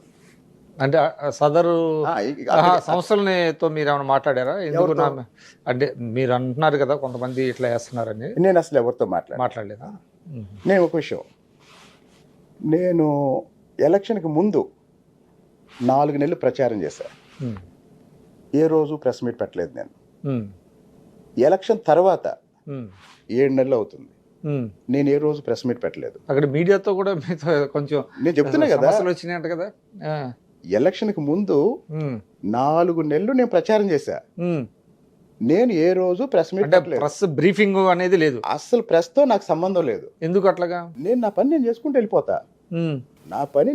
వెళ్ళిపోతా. నా మీద కంప్లైంట్ ఏంటంటే ఈయన ప్రెస్ తో మాట్లాడేంటి, ఏంటి రీజన్ ఏంటి? మరి ఏం లేదు. అంటే మీరు ప్రెస్ ఫ్రెండ్లీ కదా మీరు. అసలు ఫ్రెండ్లీ. నేను ఇంకో విషయం అండి, నన్ను ఒక వారంలో కనీసం ఒక 10 మంది రకరకాల ఛానల్స్ వాళ్ళు ఇంటర్వ్యూస్ అడుగుతారు. నేను కొన్ని 100 మందికి నో చెప్పాను. ఇంకో విషయం కూడా చెప్తా, వెంకటకృష్ణ గారికి చాలాసార్లు చెప్పాను నేను ఇంకా డిబేట్లకు రానండి, నన్ను పిలవమాకండి, వదిలేసేయండి. ఇది కాదు, ఎమ్మెల్యే కాకముందే చెప్పారా? ఒక్కసారి అమరావతి రాజధాని అని హైకోర్టు ప్రకటించాక సాంబశివరావు గారికి చెప్పాను, నన్ను డిబేట్లకు పిలవద్దని. వెంకటకృష్ణ గారికి పిలిచారు, చెప్పాను, నన్ను డిబేట్లకు పిలవద్దని. అయితే అప్పుడున్న పరిస్థితుల్లో, రాష్ట్రంలో ఉన్న పరిస్థితుల్లో నాలాంటి వాడు ఒకడు మాట్లాడాల్సిన అవసరం ఉంది. మీరు మాట్లాడకపోతే కొన్ని అంశాలకు ఆల్టర్నేటివ్ లేదు, మీరు మాట్లాడితేనే ఆ వెయిటేజ్ ఉంటుంది అన్నప్పుడు, అప్పుడున్న పరిస్థితులను బట్టి నేను మాట్లాడేంత. ఇది నేను లైవ్లో కూడా చెప్పాను. అంటే సందర్భం వచ్చింది కాబట్టి అడుగుతున్నా. మీరు విష్ణువర్ధన్ రెడ్డి మీద చెప్పు దూసి తనబోయారు కదా. కొట్టారు. దానికి రిపెంటెన్స్ అందులో తప్పే ఉందండి. అమరావతి మహిళల్ని, అమరావతి ఉద్యమాన్ని అవమానించిన అంటే పైగా అంటే మీరు you took law into your own hands కదా, సరే కింద అనుకోరా మీరు అట్లాగా? అసలు what is taking law into our hands? కొట్టాల్సినప్పుడు కొట్టకపోవటం తప్పు, తిట్టాల్సినప్పుడు తిట్టకపోవటం తప్పండి. అంటే తిట్టడానికి సరే, అది కూడా అంటే as long as it attracts the IPC అనుకోండి. ఒక విషయం అండి, ఆ రోజు విష్ణువర్ధన్ రెడ్డిని పుట్టినరోజు కూడా విష్ణువర్ధన్ రెడ్డి 2014లో చంద్రబాబు నాయుడు గారు ముఖ్యమంత్రి అయ్యి అమరావతి బాండ్స్ అమ్మటానికి ముంబై స్టాక్ మార్కెట్కి వెళ్ళి అక్కడ గంట కొట్టడాన్ని స్పెషల్ ఫ్లైట్లో వెళ్ళిన విషయాన్ని వ్యంగ్యంగా మాట్లాడుతుంటే నేనేమన్నానంటే, ఇంకోటి, విష్ణువర్ధన్ రెడ్డి నాకు వ్యక్తిగత పరిచయం లేదు. నా కులం ఏంటో నేనేంటో ఆయనకి తెలియదు, ఆయన బ్యాక్గ్రౌండ్ ఏంటో నాకు తెలియదు. ఆయన్ని మీడియాలో చూడటం తప్ప నేను ఆయనకు తెలుసో లేదో కూడా నాకు పెద్దగా తెలియదు. ఆ రోజు ఆయన ఏమన్నాడు, నువ్వు తెలుగుదేశం ఏజెంట్ లాగా మాట్లాడొద్దు, నువ్వు వెళ్ళి తెలుగుదేశం ఆఫీస్లో కూర్చొని తెలుగుదేశం కండ వేసుకొని మాట్లాడు అని మాట్లాడినప్పుడు 2-3 సార్లు చెప్పిన తర్వాత అప్పుడు నువ్వు పెయిడ్ ఆర్టిస్ట్ అన్నప్పుడు నేను కొట్టాను. ఆ రోజు కొట్టకపోతే తప్పై ఉండేది. ఆ రోజు కొట్టడం 100% కరెక్ట్. సో మీ యాక్షన్ ఇప్పటికీ 100% కరెక్ట్. సో ఫర్దర్గా మీకు ఏమి ఇబ్బంది రాలేదా? నా మీద కేసు పెట్టాడు. తర్వాత రాజీకి అడిగారు, రాజీ అంటే ఏంటన్నా, క్షమాపణ చెప్పాలన్నారు. నేనేం తప్పు చేయలేదు కదా, నేను ఎందుకు క్షమాపణ చెప్తానన్నా. సో స్టిల్ కంటిన్యూ అవుతుందా కేసు? అది లోక్ అదాలత్లో వెళ్ళినట్టుందండి, తెలియదు నాకు. సో యూఆర్ అంటే మీ ఆ ఇన్సిడెంట్ మీద మీకు ఏమి రిపెంటెన్స్ లేదు కదా, you take pride for that also? It is not pride, I felt it was my responsibility. It is అంటే జస్టిఫైడ్ అని అనుకుంటారు. ఆ రోజు కొట్టకపోతే తప్పండి. అదే అంటే ఇంకో విషయం మీరు చెప్పండి, ఆ రోజు తర్వాత ఎవరైనా అమరావతి రైతుల్ని పేడ్ ఆర్టిస్ట్ అని అన్నారా? ఎవరైనా అన్నారా? పోనీ నేను మాట్లాడిన తర్వాత అమరావతిని ఎవరైనా కమరావతి అన్నారా? వాళ్ళందరూ నన్ను అన్నదేంటి, వీడు కమ్మోళ్ళ తరపున మాట్లాడుతున్నాడు. ఆ రోజు ఒక ఎంపీ నాకు ఫోన్ చేసి, ఇప్పుడు జైల్లో ఉన్నాడు ఆ ఎంపీ, అన్నా నువ్వెందుకు కమ్మోళ్ళ తరపున మాట్లాడుతున్నావు అన్నాడు. నేను కమ్మోళ్ళ తరపున ఎప్పుడు మాట్లాడానన్నా. అదే నువ్వు అమరావతి తరపున మాట్లాడుతున్నావు కదా అన్నాడు. అవును, నేను అమరావతి తరపున మాట్లాడుతున్నా, అమరావతి రాజధాని కోసం మాట్లాడుతున్నా. మరి అమరావతి కోసం మాట్లాడే వాళ్ళంతా కమ్మోళ్లే కదా అన్నాడు. అదేంటన్నా అంటే అమరావతి అంటే కమ్మోళ్ళు కదా అన్న, నీ ఇల్లు ఎక్కడుందన్న. ఆయన ఉండేది కూడా రాజధాని. అప్పుడు ఆయన ఎంపీ, ఇప్పుడు జైల్లో ఉన్నాడు. కాబట్టి నేను బయటకు వచ్చి అమరావతి గురించి ఇది అన్ని సామాజిక వర్గాలు ఉన్న అమరావతి అని చెప్పేంత వరకు దాని మీద కమ్మ ముద్రేస్తే మరి ఒక్కడ మాట్లాడా? సో అంటే అంటే ఇప్పుడు మీరు చెప్తుంటే నాకు ఒకటి అర్థమవుతుంది. అంటే మీరు నిజానికి ఆ రోజు ఏదైతే అతను మాట్లాడాడో, లేకపోతే కొంతమంది అట్లాగా పర్టికులర్ సామాజిక వర్గాన్ని బీలిటిల్ చేస్తా మాట్లాడారో, you came to their rescue. అంటే రెస్క్యూ అని కాదు, రెస్క్యూ అంటే అట్లా కాదు, అంటే I felt it was right. It was right. ఆ రోజు అమరావతి కమరావతి కాదు అని చెప్పాల్సిన అవసరం ఉంది, అది వాస్తవం. దాన్ని నేను చెప్పారు, అది బలంగా వెళ్ళింది. కానీ అంటే పారాడాక్స్ ఏంటంటే తిరిగి అదే సమాజ వర్గానికి మీరు వ్యతిరేకమని ఒక ముద్ర వేయడానికి కొంతమంది ప్రయత్నిస్తున్నారని మీరు ఇప్పుడు నేను ఎమ్మెల్యే అన్నా, నాకు గవర్నమెంట్ ఒక పిఏ ఇస్తుంది. నా పిఏ పేరు రాయల రమేష్, అతను కమ్మ. నాకు పర్సనల్గా నేను ఏదన్నా విషయం ఒక డెసిషన్ తీసుకునేటప్పుడు లేదా ఐ స్ట్రాంగ్లీ బిలీవ్ అంటే మీరు కులపరంగా చేస్తారని నేనైతే అనుకోను. నాకున్న ఒక 10 మంది క్లోజ్ ఫ్రెండ్స్ తీసుకుంటే అందులో 7-8 మంది కమ్మ. తర్వాత ఇప్పుడు మీరు చెప్పారే కమ్మోళ్ళని ఏదో అన్నామంట కదా, ఇవన్నీ నాకే వాళ్ళు పంపించి ఇట్లా పెడుతున్నారు చూడండి అని చెప్తారు. ఇంకో విషయం అన్నా, కొన్ని సంవత్సరాలుగా ఇప్పుడు నా కోటేశ్వరరావు అని నేను క్లోజ్ ఫ్రెండ్ ఉన్నాడు. ఎలక్షన్ అప్పటి నుంచి అన్ని ఆయన చాలా వరకు ఆయన చూసుకుంటాడు. 6th క్లాస్ నుంచి ఫ్రెండ్స్. అంటే ఇన్ని సంవత్సరాల తరబడి మనం కలిసి పనిచేస్తున్నప్పుడు లేకపోతే కలిసి ట్రావెల్ చేస్తున్నప్పుడు ఒక వ్యక్తి క్యారెక్టర్ ఏంటో అవతల తెలియదా? పోనీ ఈరోజు ఈ క్షణం వరకు నేను చెప్తున్నా, ఈరోజు ఈ క్షణం వరకు ఒక కులానికి వ్యతిరేకంగా నేను మాట్లాడినట్టు ఒక వాక్యం చూపించండి. ఒక వాక్యం. అమరావతి ఉద్యమంలో పెదకూరపాడులో నా మీద కేసు పెట్టినప్పుడు సిఐ ఏం రాశాడంటే కొలిపూడి శ్రీనివాసరావు చౌదరి అని రాశాడు ఎఫ్ఐఆర్లో. అదేంటండి అని అడిగా. మీరు అలా రాశారండి, నేను మాదిగా అండి అని చెప్పా. లేదు మీరు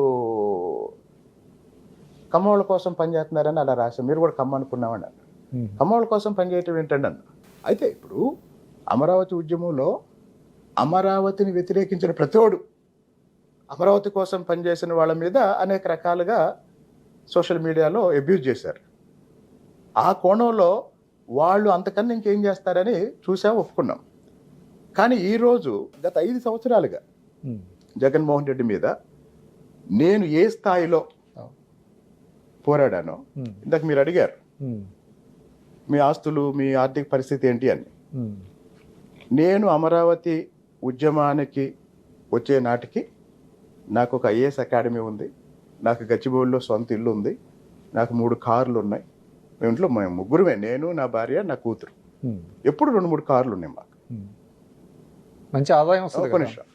గచ్చిబౌలిలో నేను చాలా చాలా చాలా ఇష్టపడి ఇంటీరియర్ చేసుకున్న ఇల్లు ఉద్యమ సమయంలో నేను అమ్మేసుకున్నా. ఎందుకంటే నేను 2 రోజులు రాజధాని ప్రాంతంలో తిరిగి రాజధాని ఉండటం వల్ల ఎన్ని ప్రయోజనాలు ఉంటాయో రైతులకు చెప్దాం నేను వెళ్ళాను. నేను ప్రెస్ మీట్లో మాట్లాడిన విషయం చంద్రబాబు నాయుడు గారు చూసి మీరు 2 months నాతోనే ఉండండి అని అడిగారు. నేను ఇప్పుడు గీతం యూనివర్సిటీలో ప్రొఫెసర్, నా ఐఏఎస్ అకాడమీతో పాటు 90 రోజులు క్లాస్కి వెళ్ళలేదని గీతం యూనివర్సిటీ నుంచి తీసేశారు నన్ను. ఎక్కడ? హైదరాబాద్, పటాన్ చెరు. ఓకే. అంటే ఇట్ ఈస్ న్యాచురల్. అంటే న్యాచురల్. ఇప్పుడు కోదండరామ్ గారికి సంవత్సరాల తరబడి ఉస్మానియాలో లీవ్ ఇచ్చారంటే అది గవర్నమెంట్ యూనివర్సిటీ. కార్పొరేట్ ఇన్స్టిట్యూషన్స్ అది సాధ్యంగా. ఉద్యమం ప్రారంభమైన 2-3 నెలలకి కరోనా స్టార్ట్ అయింది. తర్వాత ఇప్పుడు నేను ఒక ప్రశ్న అడుగుతున్నా, మీరే కాదు ఇది చూసిన వాళ్ళైనా ఎవరన్నా సమాధానం తెలిస్తే నాకు మెసేజ్ చేయండి, లేదా ఎవరన్నా ఒక వీడియో చేయండి. అమరావతి ఉద్యమంలో ఎంతోమంది పనిచేశారు, కొన్ని వేల మంది పనిచేశారు. ఉన్న వృత్తిని వదిలేసి, ఉన్న వ్యాపారాన్ని ఆపేసి, మొత్తం వదిలేసి ఫుల్ టైం ఉద్యోగంలో పనిచేసిన ఒక వ్యక్తి పేరు చెప్పండి. మీకు తెలిసిన వాడు ఎవరో చెప్పండి. మళ్ళీ రిపీట్ చేస్తున్నా. లేదు, నాకే తెలిసేది. ఉన్న వ్యాపారాన్ని ఆపేసి, ఉన్న వృత్తిని వదిలేసి ఒక రకంగా జగన్మోహన్ రెడ్డి మీద ఆ స్థాయిలో. ఇప్పుడు జగన్మోహన్ రెడ్డి ఎన్నికలకు ముందు లండన్ వెళ్ళాడు. లండన్ వెళ్లే ముందు అప్పటికి నేను రామ్ గోపాల్ వర్మ విషయంలో ఒక కేసు ఉంది, నన్ను అరెస్ట్ చేయమని చెప్పి వెళ్ళాడు. సిఐడి వాళ్ళు కూడా హైదరాబాద్లో మా ఇంటికి వచ్చారు.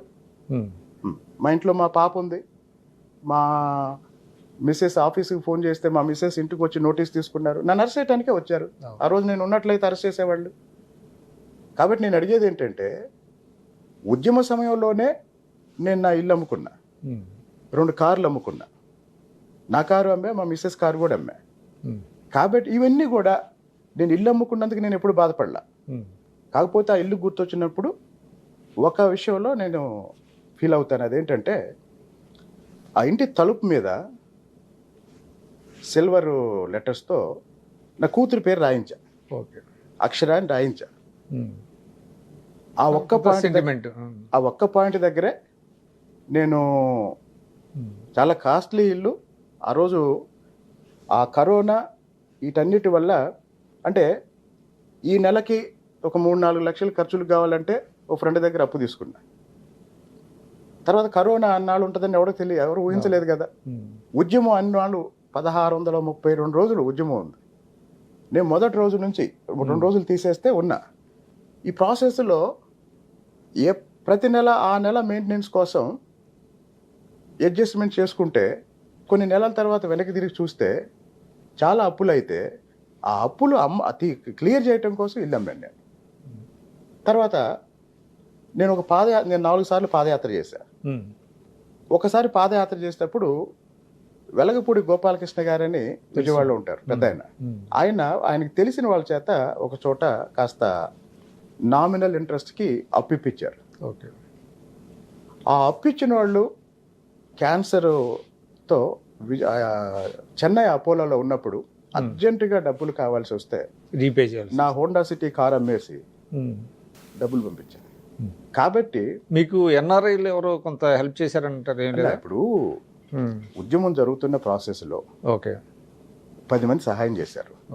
ఈ 10 మందిలో అన్ని రకాల వాళ్ళు ఉంటారు కదా. ఉంటారు. పోనీ ఎవరైనా పులిపూడి శ్రీనివాసరావుని ఫలానా, ఇప్పుడు ఎలక్షన్ అనేది ఓ పెద్ద నేను అనేది ఎవరైనా పెద్ద కార్యక్రమం. సో ఆ విషయం పక్కన పెడదాం. కాబట్టి సహాయం చేసిన వాళ్ళు అందరూ కూడా ఎవరి స్థాయిలో వాళ్ళు ఇంకో విషయం ఇంకోటి ఇంత ఇస్తే అంత ఇచ్చామంటారు, నేను ఇంకో విషయం అది చెప్తాను. కూడా ఉంది. నేను ఇంకో విషయం ఎంత ఆహా, కొంత ఇస్తే ఎక్కువ ఇచ్చామని కూడా చెప్పేవాళ్ళు ఉంటారు. అయితే ఒకటండి, 99% ఉమ్, ఈ ఎన్నికల్లో తెలుగుదేశం గెలవాలి, ఉమ్, కొలిపూడి శ్రీనివాసరావు లాంటోడు అసెంబ్లీలో ఉండాలి అన్న సదుద్దేశంతోనే హెల్ప్ చేశారు. రాష్ట్రం కోసం పనిచేశారు మొన్న, వ్యక్తులు కూడా కాదన్న. అవును అక్కడ నాకన్నా కూడా అవును, అక్కడ అభ్యర్థి. నాలాంటోడు ఉంటే ఉమ్, తెలుగుదేశం పార్టీకి రాష్ట్రానికి ఉపయోగం అన్న ఉద్దేశంతో సహాయం చేస్తుంటారు. ఉమ్, 1% సహాయం చేసి ఏదన్నా రేపు అవకాశం వచ్చినప్పుడు మళ్ళీ మనం ఏమైనా అడగటానికి ఉంటుంది అని చేసిన వాళ్ళు కూడా ఉంటారు. అయితే ఇందులో ఒక తప్పనిసరిగా మీకు చెప్పాల్సిన విషయం, ఎలక్షన్కి ముందు ఒక వ్యక్తి నా దగ్గరికి వచ్చాడు, ఉమ్, నాకు పరిచయం లేదు, ఉమ్, ఓ ఫ్రెండ్ తీసుకొచ్చాడు. తీసుకొచ్చి ఎలక్షన్ కోసం ఉంచండి అని కొంత డబ్బు ఇచ్చాడు. ఓకే, ఆ, అతను ఎవరో నాకు పరిచయం లేదు. ఓకే. ఎలక్షన్ ముందు వచ్చాడు, కొంత హెల్ప్ చేశాడు. ఎలక్షన్ అయిపోయింది. ఎలక్షన్ అయిపోయిన 1 month తర్వాత వచ్చాడు. సాధారణంగా ఎవరు హెల్ప్ చేసిన ఎవరికైనా మనం గౌరవిస్తాం. సో అట్లానే అతన్ని రిసీవ్ చేసుకున్నా, తిరువురు వచ్చాడు, రిసీవ్ చేసుకున్నా, మా ఇంట్లో కూర్చోబెట్టా, మాట్లాడుతున్నా. ఒక అర్ధగంట మాట్లాడాడు. నేను మొదట 5 నిమిషాలు విన్నా, ఆ తర్వాత నేనేం వినలేదు, నా ఫోన్ చూసుకుంటూ కూర్చున్నా. ఆ 5 నిమిషాలు ఏం చెప్పాడంటే, ఉమ్, అతను అమెరికాలో ఉంటాడు, మీరు ఒక 200 crore బ్లాక్ మనీ నాకు ఇవ్వండి, నేను దాన్ని వైట్ చేసి తీసుకొచ్చి మీకు ఇస్తా అన్నాడు. ఇది ఫస్ట్ 5 minutesలో అతను చెప్పింది. ఓకే. ఆ తర్వాత అసలు అతను ఏం చెప్తున్నాడో నేను వినలా. ఉమ్, అంటే ఇది ఎందుకు చెప్తున్నానంటే, రాజకీయ నాయకుల గురించి, ఉమ్, కరప్షన్ గురించి జనంలో ఏ స్థాయి అభిప్రాయాలు ఉన్నాయో ఇది ఒక ఎగ్జాంపుల్. సో ఇది పక్కన పెడితే రైతులతో ఏంటి ఇబ్బంది మీకు? రైతుల గురించి కూడా ఒక వివాదం, వాళ్ళని ఏదో మీరు తిట్టారు, కుక్కల కంటే హీనంగా అని అన్నారనేది కూడా వచ్చింది. అదేంటి అసలు అది? ఇప్పుడు ఏవైతే చెప్తున్నారో, ఉమ్, ఇందాక అన్నారు ఒక కులం గురించి అన్నారు, నేను మళ్ళీ అడిగా చూపించండి అని. ఇది కూడా ఒక ఊర్లో పుల్లయ్య చౌదరి గారు అనే వ్యక్తి ఉంటే, చౌదరి గారే అన్ని పదవులు చేస్తున్నారు, ఇప్పుడు బీసీలకు ఇద్దాము, బీసీలు 2000 మంది ఉన్నారు అని చెప్పిన దానికి ఏం చేశారు, కులానికి అంటగట్టారు. నేను 5 సంవత్సరాలు పనిచేసింది రైతు ఉద్యమంలోనే కదా, ఎప్పుడన్నా ఏదన్నా తప్పుగా మాట్లాడానా? ఈ రైతులది ఏంటంటారు? అదే నేను చెప్పేది, ఎప్పుడన్నా తప్పుగా మాట్లాడానా? లేదు కదా. ఇంకో విషయం, నేను ఎవరి గురించన్నా తప్పుగా మాట్లాడితే వాళ్ళు ఊరుకుంటారా? ఎందుకు ఊరుకుంటారు? కాబట్టి ఇవన్నీ కూడా నేను మళ్ళీ చెప్తున్నా, నన్ను భయపెట్టాలని కొంత ప్రయత్నం, నన్ను బ్లాక్మెయిల్ చేయాలని కొంత ప్రయత్నం, నన్ను కంట్రోల్ చేయాలని కొంత ప్రయత్నం. అయితే ఏ ప్రయత్నం ఫలించక ఇందాక మీరు చెప్పినట్టు జగన్మోహన్ రెడ్డి అనేదాకా వచ్చారు. అదే నెక్స్ట్ ఎలక్షన్స్ మీరు వైఎస్ఆర్సీపీకి వెళ్తారనేది కూడా వస్తుంది. ఇప్పుడు ఈ ఎలక్షన్ అయిపోయి ఎన్నాళ్ళు అవుతుంది? అదే ఎలక్షన్ అయిపోయి ఎన్నాళ్ళు అవుతుందన్నా? 7 నెలలు అవుతుంది. అంటే అంత తొందరగా నా మీద ఒక ముద్ర వేయాలనుకుంటున్నారంటే వాళ్ళు ఏం కోరుకుంటున్నారు? అంటే అధిష్టానానికి మీకు మధ్య ఏమైనా గ్యాప్ వచ్చిందా ఇప్పుడు? మరి అసలు గ్యాప్ లేదు అంటే ఒకసారి వెళ్ళినట్టున్నారుగా మీరు, దేనికి ఏదో వివరణ ఇవ్వడానికి పార్టీ ఆఫీస్కి వెళ్ళినట్టున్నారుగా. అది కూడా చెప్తా. మా నియోజకవర్గంలో ఖమ్మంపాడు అని ఒక ఊరుంది. చంద్రబాబు నాయుడు గారి ప్రచారానికి వెళ్తే ఆయన మీద వాటర్ బాటిల్స్ వేశారు. పాయింట్ నెంబర్ 2, 20 సంవత్సరాల నుంచి ఆ ఊర్లో తెలుగుదేశం జెండా కడితే కొట్టారు. తెలుగుదేశం పార్టీ జెండా కడితే కొట్టారు. పాయింట్ నెంబర్ 3, ప్రతి ఎలక్షన్ అప్పుడు తెలుగుదేశం పార్టీ మద్దతుదారులు ఇళ్లలోంచి బయటకు రాకుండా వాళ్ళ ఇళ్ల ముందు కంచేసి బూత్లో వీళ్ళే ఓట్లు వేసుకుంటారు. పాయింట్ నెంబర్ 4, మొన్న ఎలక్షన్ రోజు మా ఎంపీ గారు కేశినేని చిన్ని గారు ఎక్కడైతే ఇట్లాంటి గొడవలు జరిగే బూతులు ఉంటాయో అక్కడ అభ్యర్థులు వెళ్తారు కదా, మన కార్యకర్తలకి ధైర్యం ఇవ్వటానికి, అవతల వాళ్ళ అరాచకాలు ఆపటానికి వెళ్తారు కదా. ఎంపీ గారు వెళ్తే ఆయన మీద రాళ్ళేశారు. చంద్రబాబు నాయుడు గారి మీద వాటర్ బాటిల్స్ వేశారు. 20 ఏళ్ళుగా తెలుగుదేశం పార్టీ జెండా కట్టనివ్వలేదు.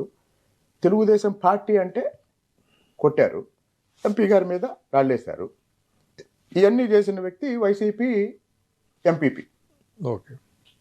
మండలాధ్యక్షుడు, అంటే భార్య మండలాధ్యక్షురాలు, భర్త నాయకుడు. తర్వాత రౌడీ షీట్ ఉంది. ఈ వ్యక్తి ఏం చేశాడంటే 4-5 స్థలాలు ఆక్రమించి 4 అంతస్తులు బిల్డింగ్ కట్టాడు. నేను విఆర్ఓకి చెప్పాను, సర్వే చేయండి, నోటీస్ ఇవ్వండి. విఆర్ఓ పట్టించుకోలేదు. ఎంఆర్ఓకి చెప్పాను, ఎంఆర్ఓ పట్టించుకోలేదు. ఆర్డీఓకి చెప్పా.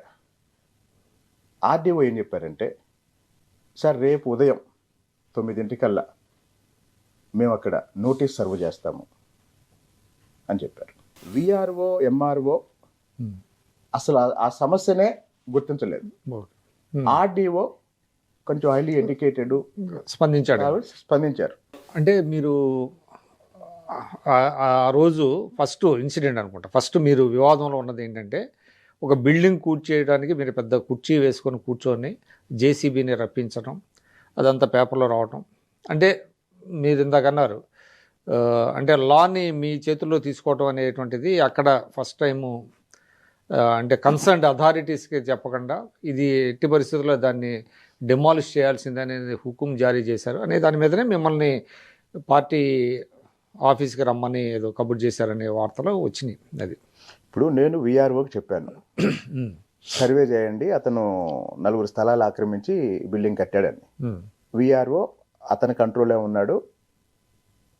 ఎంఆర్ఓకి చెప్పాను, ఎంఆర్ఓ అతని కంట్రోల్లో ఉన్నాడు. ఆర్డీఓకి చెప్తే రేపు మార్నింగ్ నోటీస్ అంటిస్తాం సార్, సర్వే చేపిస్తా ఉన్నారు. మార్నింగ్ 9 వరకు, 9:30 వరకు, 10 వరకు వెయిట్ చేసి మీరు నోటీస్ అంటిస్తారా లేదా నేను వెళ్ళాను. నేను వెళ్ళినప్పుడు ఏమైంది, కొన్ని వేల మంది వచ్చారు నాతో పాటు. ఆ వేల మంది వచ్చినప్పుడు నాతో పాటు ఉన్న వాళ్ళు ఏమన్నారంటే, అన్న అందరికి కనపట్లేదు మీరు అన్నప్పుడు కారు ఎక్కమంటే కారు ఎక్కాను. ఇది విషయం. సరే, ఆ రోజు అన్ని అరాచకాలు చేసిన వ్యక్తి, 4 స్థలాలు ఆక్రమించి బిల్డింగ్ కడుతున్న వ్యక్తి, ఎట్లాంటి పర్మిషన్స్ కూడా లేకుండా బిల్డింగ్ కడుతున్న వ్యక్తి, అలాంటి బిల్డింగ్ దగ్గరికి నేను వెళ్ళి నేనే తప్పు చేశానని మా ప్రభుత్వం నా మీద కేసు పెట్టింది. నా మీద కేసు పెట్టారు. నా మీద కేసు పెట్టారు. అయిపోయింది. తర్వాత ముఖ్యమంత్రి గారు పిలిచారు, వెళ్ళాను, చెప్పాను. ఇప్పుడు మీరు ఒక మాట అన్నారు, చట్టం మీ చేతిలో తీసుకోకూడదు కదా అన్నారు. సరే, ఆ రోజు నేను వెళ్ళటం, చట్టాన్ని నా చేతిలో తీసుకున్నాను, నేను తప్పు చేశాను అన్నారు కదా, అయిపోయింది. ఇప్పుడు మరి ఆ బిల్డింగ్ని ఈ రోజుకి కూడా నోటీస్ ఇవ్వలేదు. ఈరోజు ఆ బిల్డింగ్ పూర్తి చేసి ఆ బిల్డింగ్ ప్రారంభోత్సవానికి సిద్ధం అవుతుంది. మరి ఈరోజు చట్టం ఏం పని చేస్తుంది అంటే, that is nothing but the failure of the government కదా. ఈరోజు చట్టం ఏం చేస్తుంది? చట్టం పక్కన పెట్టండి. అసలు అంటే ఏం చెప్పారు నాకు, మీరు చట్టాన్ని మీ చేతిలో తీసుకోకూడదు అన్నారు.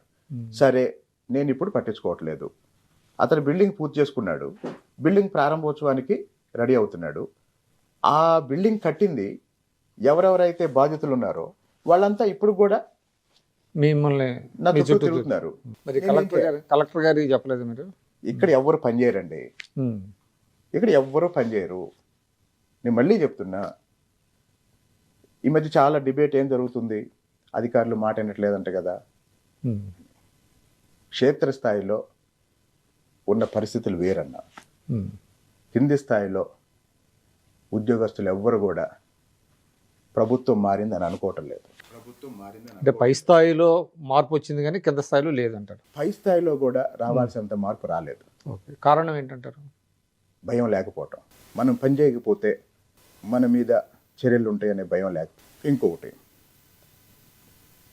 మనం ఒక వ్యవస్థలో పనిచేస్తున్నప్పుడు, మనం నాయకత్వ స్థానంలో ఉన్నప్పుడు మిగతా వాళ్ళందరూ మన మీద భయంతో కానీ మన మీద భక్తితో కానీ పనిచేస్తారు.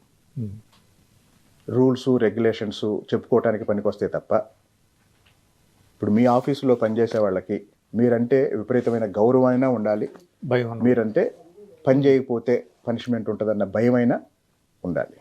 అంటే మనం క్యారెక్టర్ డిస్ట్రిక్ట్ మెథడ్ అని అంటారు, అదే ఫాలో అవ్వాలి. వాస్తవానికి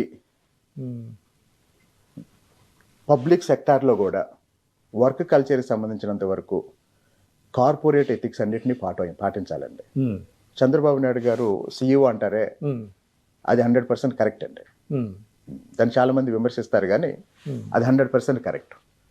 ఎందుకు అంటే, ఇప్పుడు నేను చెప్పాను కదా, నేను ఎప్పుడో 5 నెలల క్రితం ఒక అక్రమ కట్టడం దగ్గరికి వెళ్ళి దీనికి నోటీస్ ఇవ్వండి, ఈ భూమి సర్వే చేయండి, దీన్ని కూలగొట్టండి, అక్రమ కట్టడం అయితే కూలగొట్టండి నేను చెప్పాను. ఆ రోజు నన్ను ఆపారు, నా మీద కేసు పెట్టారు. ఈరోజు ఆ బిల్డింగ్ ఆపలేదు, ఆ బిల్డింగ్ నిర్మాణం పూర్తవుతుంది, ఆ బిల్డింగ్ ప్రారంభోత్సవానికి సిద్ధమవుతుంది. మరి ఎవరి స్థలం అయితే ఆక్రమించి ఆ బిల్డింగ్ కట్టారో ఆ బాధితులు ఇంకా తిరుగుతున్నారు. ఎవరికి న్యాయం జరగలేదు. రెవెన్యూ సదస్సులు అయిపోయినాయి, ఇంకా జరుగుతున్నాయి. ఈ లిక్కర్ షాపులు ఏంటండి గొడవ? లిక్కర్ షాపులు ఊరికి దూరంగా పెట్టాలని మీరు. ఇది రోడ్ అన్న, ఇది మెయిన్ రోడ్డు. ఉమ్, తిరువూరులో ఎంటర్ అయ్యేటప్పుడు ఇది మెయిన్ రోడ్డు. ఉమ్, ఇటువైపు ఇక్కడ రోడ్డు మీద నిలబడండి. ఉమ్, ఈ పక్కన వైన్ షాప్, ఉమ్. ఈ పక్కన engineering college. Engineering college gate ఎదురుగా వైన్ షాప్. మీరు చెప్పండి ఏం చేయాలి? అసలు రూల్ ఏముంది కదా, 1 కిలోమీటర్ పరిధిలో లేదు. నాకు ఉండకూడదు. అధికారులు, ఎక్సైజ్ అధికారులు చెప్పేది ఏంటంటే ఉమ్, 500 గజాల దూరం ఉంటే చాలు. సరిపోద్దన్న. సరే, టెక్నికల్గా ఆ గేట్కి ఈ వైన్ షాప్కి 500 గజాల దూరం ఉందన్నాం. ఇది రోడ్డు అండి, 100 అడుగులు రోడ్డు. 100 అడుగుల రోడ్డుకి ఒకవైపు వైన్ షాపు, హరీష్ వైన్స్, పేరు కూడా చెప్తున్నా, హరీష్ వైన్స్,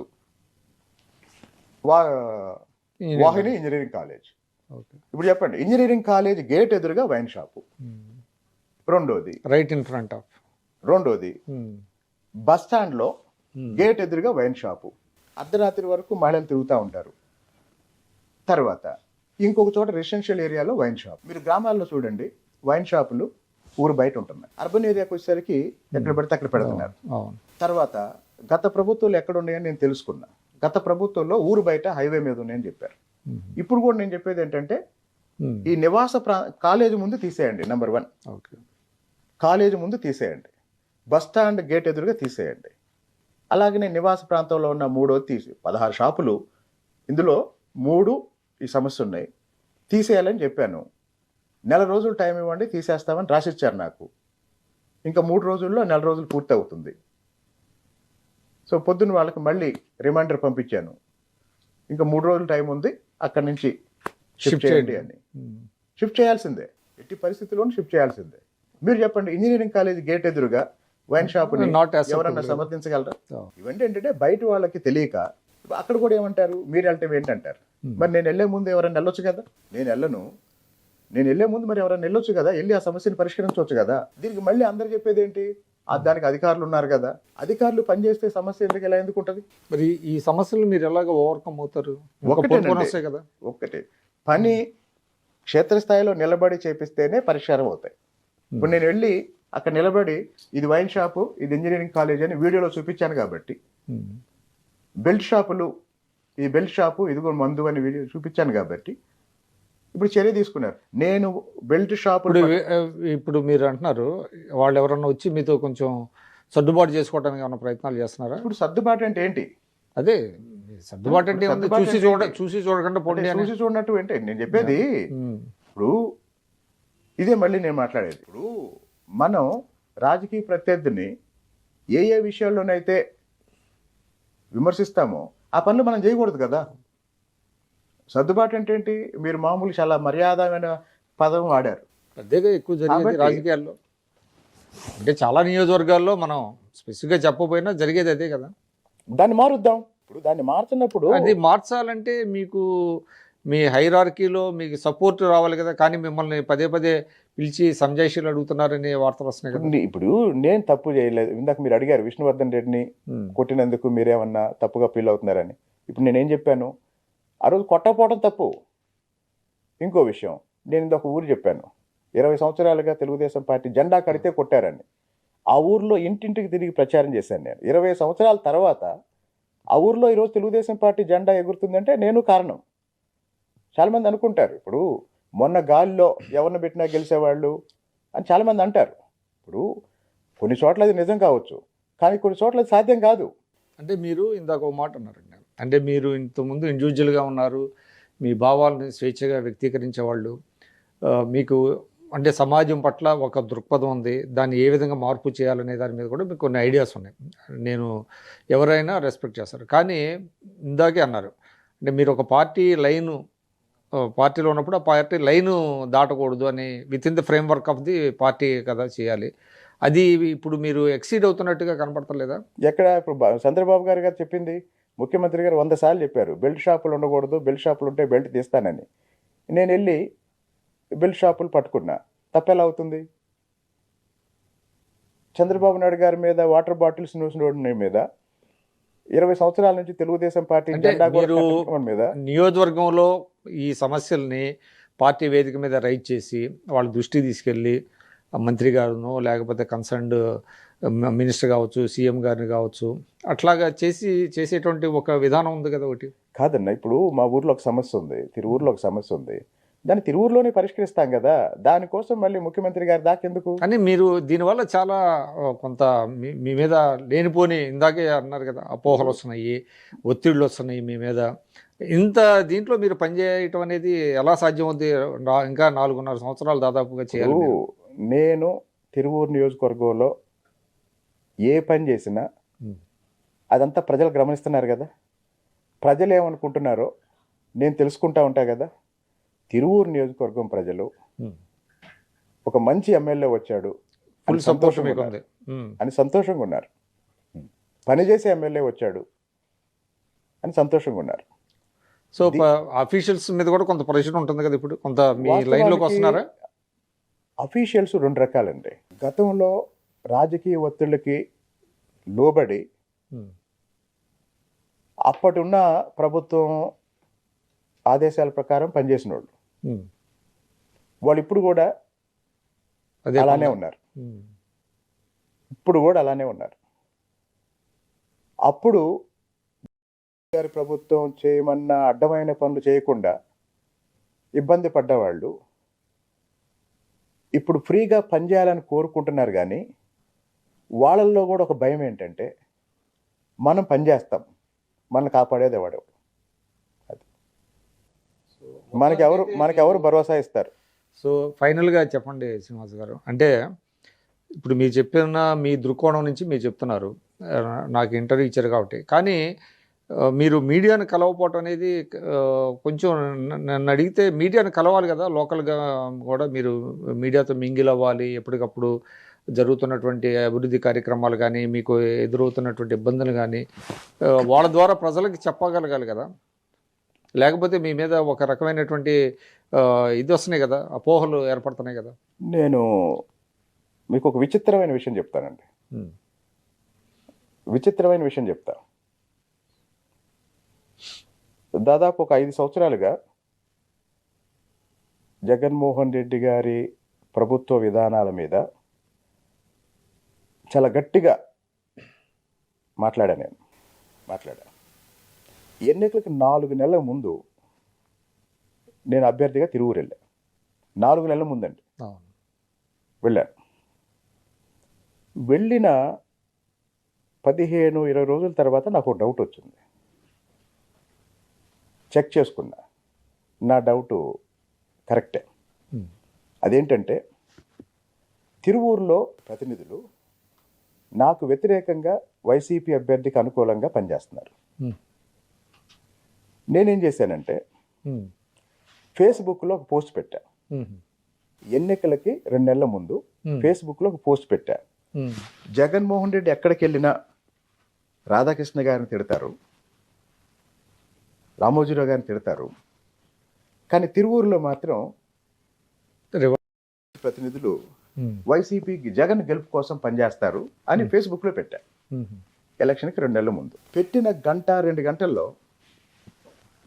బాబు గారి ఆఫీస్ నుంచి ఫోన్ వచ్చింది, లోకేష్ గారి ఆఫీస్ నుంచి ఫోన్ వచ్చింది, మా ఎంపీ గారు ఫోన్ చేశారు, మా జోన్కి ఒక ఇన్ఛార్జ్ ఉంటారు ఎమ్మెల్సీ సత్యనారాయణ రాజు గారు, చాలా చాలా చాలా సౌమ్యుడు, ఆయన ఫోన్ చేశారు.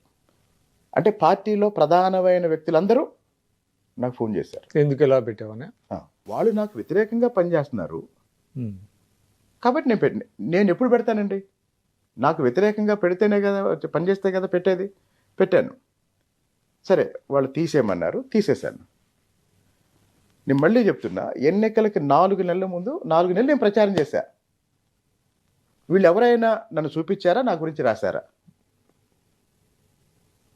సాధారణంగా తెలుగుదేశం అభ్యర్థి ప్రచారాన్ని అంటే మేనేజ్మెంట్ దృష్టి తీసుకెళ్లాల్సింది పూర్తి స్థాయిలో కవర్ చేస్తారు కదా.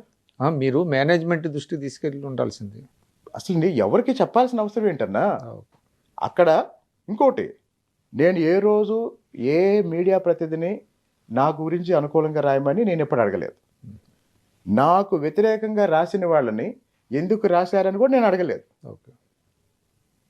ఎన్నికలకు ముందు నా మీద మీడియాలో, సోషల్ మీడియాలో జరిగిన దాడి రాష్ట్రంలో ఇంకా ఏ అభ్యర్థి మీద జరిగి ఉండదు. అన్నిటికీ మించి అందరూ ఆశ్చర్యపోయేది ఏంటంటే, ఇన్ని రాస్తున్నా వీడు స్పందించడేంటి? అంతేగా మరి. ఇప్పుడు సాధారణంగా నేను ప్రజల్లోకి వెళ్తున్నా, ప్రజలు నాకు బ్రహ్మరథం పడుతున్నారు. సాయంత్రానికి సోషల్ మీడియాలో ఏమొస్తుందంటే, జనం లేక ఒక్కడే తిరుగుతున్న కొలిపూడి శ్రీనివాసరావు. నాకేమో ప్రజలు బ్రహ్మరథం పడతా ఉంటారు. ఎక్కడికి వెళ్ళినా 4-5 గంటలు లేట్ అవుతూ ఉంటుంది షెడ్యూల్. తర్వాత సాయంత్రానికి ఏదో ఒక సర్వే వస్తుంది, తిరువూరులో వైసీపీ గెలవబోతుంది. ఇవన్నీ చూస్తాను నేను. అంటే రాజకీయాల్లో ఎన్ని ఇబ్బందులు ఉంటాయి అన్ని. అంటే ఇబ్బందులు అంటే నేను ఒక చెంచా నేను నా పని నేను చేసుకుంటూ వెళ్తా. నా పని నేను చేసుకుంటూ వెళ్తా. నా పని ఎవరితో? జనంతో. నా పని నచ్చాల్సింది ఎవరికి? జనానికి. అయితే మధ్యలో కొంతమంది ఏమనుకుంటారంటే, నాయకులు కూడా ఏంటంటే, ఇంకో విషయం కూడా చెప్తానండి. నేను ప్రచారంలో తిరిగేటప్పుడే తిరువూరులో ఎందుకు 20 సంవత్సరాలు తెలుగుదేశం పార్టీ ఓడిపోయిందో నాకు అర్థమైంది. అర్థమైపోయి దాన్ని అర్థం చేసుకొని దానికి తగిన విధంగా మీ వ్యూహాలు, నా వ్యూహం నేను రూపొందించుకొని నేను పనిచేశాను. అప్పటికి నేను మళ్ళీ ఓపెన్గా చెప్తున్నా,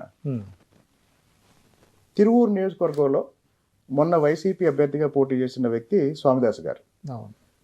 ఆయన 30 ఏళ్ల పాటు తెలుగుదేశం పార్టీలో ఉన్నారు. తిరువూరులో 2 సార్లు గెలిచారు, 4 సార్లు ఓడిపోయారు. ఆయన ఎన్నికలకు ముందు వైసీపీలోకి వెళ్ళారు. ఆయనకి ఎన్నికలకు ముందు వైసీపీలోకి వెళ్ళి ఆయన ఏం చేశాడంటే, నేనేమో నియోజకవర్గానికి కొత్త, అక్కడున్న తెలుగుదేశం పార్టీ నాయకులందరూ 30 ఏళ్ళు ఆయనతో కలిసి పనిచేశారు. సో అందరికీ మంచి పరిచయాలు ఉన్నాయి. ఆయన సాయంత్రానికి అందరికి ఫోన్ చేసి మాట్లాడేవాడు. నా చుట్టూ ఉంటూనే ఆయనతో రోజు మాట్లాడేవాడు. మీరు అది పోస్ట్ కూడా పెట్టినట్టు మాట్లాడేవాడు.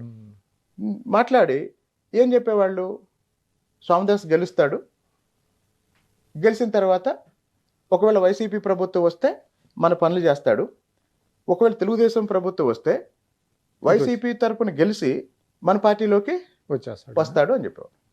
ఇవన్నీ చూస్తూ, ఇవన్నీ వింటూ, ఎవరిని మాట వినకుండా నేను నా సొంతగా నా పని నేను చేసుకున్నాను. సరే, గెలుస్తారు అనుకున్న వాళ్ళు కూడా ఏమనుకున్నారంటే, ఒక 500 మెజార్టీతో గెలుస్తారు, ఒక 1000 మెజార్టీతో గెలుస్తారు, మ్యాక్సిమం 2-3 వేలతో గెలుస్తారు, అంటే గెలుస్తారు అనుకున్న వాళ్ళు కూడా. అయితే ఎలక్షన్కి 2 నెలల ముందే పత్రిక రిపోర్టర్కి పేపర్ మీద రాసి 23,000 మెజార్టీతో గెలుస్తానని రాసి డేట్ వేసి సంతకం పెట్టి ఇచ్చాను. ఎలక్షన్ తర్వాత అతను నాకు తీసుకొచ్చి ఇచ్చాడు. నేను 22,000తో గెలిచాను. మరి నేను 23,000 లెక్కేసుకున్నా. అయితే 1,100 మంది నాకు ఓటేయటం ఇష్టం లేక నోటాకేశారు. నాకు ఓటేయటం ఇష్టం లేక నోటాకేశారు. తర్వాత నన్ను ఓడించాలని మొన్న ఎన్నికలకు ముందు ఏమైందంటే, హైదరాబాద్ నగరంలో లక్షలాది మంది సెటిలర్స్ ఉన్నారు కదా. ఇప్పుడు గన్నవరం నియోజకవర్గం ఉంది. గన్నవరం అభ్యర్థి హైదరాబాద్ వచ్చి తెలుగుదేశం పార్టీ ఆఫీసులో హైదరాబాద్లో ఉన్న గన్నవరం ప్రాంతం కార్యకర్తలతో, తెలుగుదేశం పార్టీ అభిమానులతో మీటింగ్ పెట్టారు. అలా నూజివీడు అభ్యర్థి, అలా గుడివాడ అభ్యర్థి పెట్టారు. తిరువూరు అభ్యర్థి నాది కూడా షెడ్యూల్ వేసి పెట్టారు. షెడ్యూల్ వేసాం. కానీ అది జరగకూడదు, అది జరిగితే 500-1000 ఓట్లు వస్తాయి అని నన్ను ఓడించాలి అని టార్గెట్ పెట్టుకున్న వాళ్ళు చేసిన అనేక కార్యక్రమాల్లో ఒక కార్యక్రమం ఏంటంటే, హైదరాబాద్లో తిరువూరు కార్యక్రమం జరగకుండా క్యాన్సిల్ చేశారు. క్యాన్సిల్ అయిపోయింది అది. జరగనివ్వలేదు.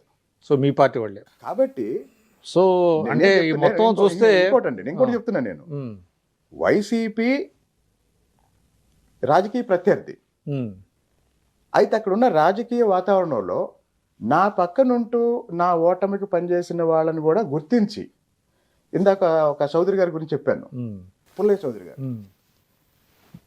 ఎన్నికలకి నెల రోజుల ముందు వైసీపీ అభ్యర్థికి 4 కోట్లు ఇచ్చాడు. నా ప్రచారంలో తిరుగుతాడు. ఎందుకు ఇచ్చారంటే ఏం చెప్పాడు తెలుసా? ఆయన పొలం కొన్నాను నేను అని చెప్పాడు. ఇప్పుడు మన ప్రత్యర్థికి ఎన్నికలకు ముందు ఆయనకి డబ్బులు అవసరమైనవి అనుకుందాం, మీరు ఆయనకి 4 కోట్లు టైమింగ్ అనేది కరెక్ట్ కాదంటారు. పోనీ మీరు ఆయనతో ఉండి మీరు ఆయనకి ఆర్థిక సాయం చేసుకోండి, ఏమైనా చేసుకోండి. ఆ చౌదరి గారు ఈ చౌదరి గారు ఒకరే, ఇందాక నేను చెప్పిన చౌదరి గారు ఈ చౌదరి గారు ఒకరే. ఇప్పుడు ఏమంటాడు? నేను 4 కోట్లు ఇవ్వలేదు 2 కోట్లు ఇచ్చానంటాడు. పైగా స్థలం కొని ఇచ్చారంటారు. కారణం ఏదైనా సరే అది రాజకీయంగా అతనికి ఎలా ఉపయోగపడిద్ది? అది ఆ రోజు తెలుగుదేశానికి నష్టం కలిగించే పనే కదా. కాబట్టి నేనేం చేశానంటే, నేను పైన చంద్రబాబు నాయుడు గారు, మా ఎంపీ కేశినేని చిన్ని గారు, వీళ్ళ డైరెక్షను, నియోజకవర్గ స్థాయిలో మాత్రం 100% నా సొంత ఆలోచనలతో నేను ఎలక్షన్ చేసుకొని ఎక్కడ ఏం చేస్తే ఓటు వస్తుందో, గత 20 సంవత్సరాలుగా తెలుగుదేశం పార్టీకి ఏ సామాజిక వర్గాలు దూరం అయ్యాయో, ఎందుకు దూరం అయ్యాయో అన్నీ అర్థం చేసుకొని వాళ్ళందరినీ తీసుకొని మళ్ళీ నేను ముందే టార్గెట్ పెట్టుకున్నా, 40,000 ఓట్లు నేను వైసీపీ నుంచి తెచ్చుకోవాలి అని. 32,000 ఓట్లు తెచ్చాను. ఓకే, అది కాబట్టి ఇకపోతే ఎలక్షను అయిపోయింది, ప్రభుత్వం వచ్చింది. ఈ 6-7 నెలలుగా కూడా మీరు అడిగారు ఈ వివాదాలు ఏంటి అని. వాస్తవానికి ఎక్కడ ఏమీ లేదండి. నేను స్ట్రైట్గా నా పని చేసుకుంటూ వెళ్తున్నాను. ఈ ప్రాసెస్లో నన్ను కంట్రోల్ చేయాలని కొంతమంది, లేకపోతే వాళ్ళకి నచ్చినట్టుగా పనులు జరగట్లేదని కొంతమంది, లేకపోతే వాళ్ళ ప్రయోజనాలు నెరవేరట్లేదని కొంతమంది, రకరకాలుగా ఏదో విధంగా నన్ను భయపెట్టైనా కంట్రోల్ చేసుకోవాలని, నన్ను బ్లాక్మెయిల్ చేసైనా కంట్రోల్ చేయాలని రకరకాలుగా ట్రై చేస్తున్నారు. సో శ్రీనివాస్ గారు, ఫైనల్గా చెప్పండి, అంటే ఒక దశలో అయితే మీకు మంత్రి పదవి కూడా వస్తుందని మా బోటి వాళ్ళు అనుకున్నాం మేము, అంటే గివెన్ యువర్ బ్యాక్గ్రౌండ్ ఎడ్యుకేషన్ ఇవన్నీ కూడా. ఇప్పుడు అవకాశం ఉందా మళ్ళీ ఏమైనా మంత్రివర్గ విస్తరణ జరిగితే? ఇప్పుడు మంత్రివర్గం అనేది ముఖ్యమంత్రి గారి డిస్కషన్ అండి, ఈజ్ ప్రెరాగేటివ్.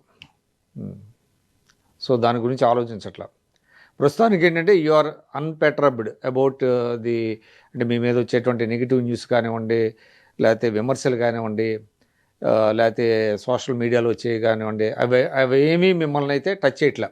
దానికి కారణం చెప్తానండి. ఒక వాస్తవాన్ని ఎవడు అబద్ధం చేయలేడు, ఒక అబద్ధాన్ని ఎవడు వాస్తవం చేయలేడు. So you strongly believe that. కాబట్టి మై లైఫ్ ఈజ్ ఓపెన్. నేను ఏం మాట్లాడాను, ఏం మాట్లాడుతున్నాను, ఏం చేశాను, ఏం చేస్తున్నాను, ఎవ్రీథింగ్ ఈజ్ ఓపెన్. కాబట్టి దీంట్లో నుంచి కొంతమంది వాళ్ళ ప్రయోజనాల కోసం వివాదం చేయడానికి ప్రయత్నం చేస్తున్నారు తప్ప,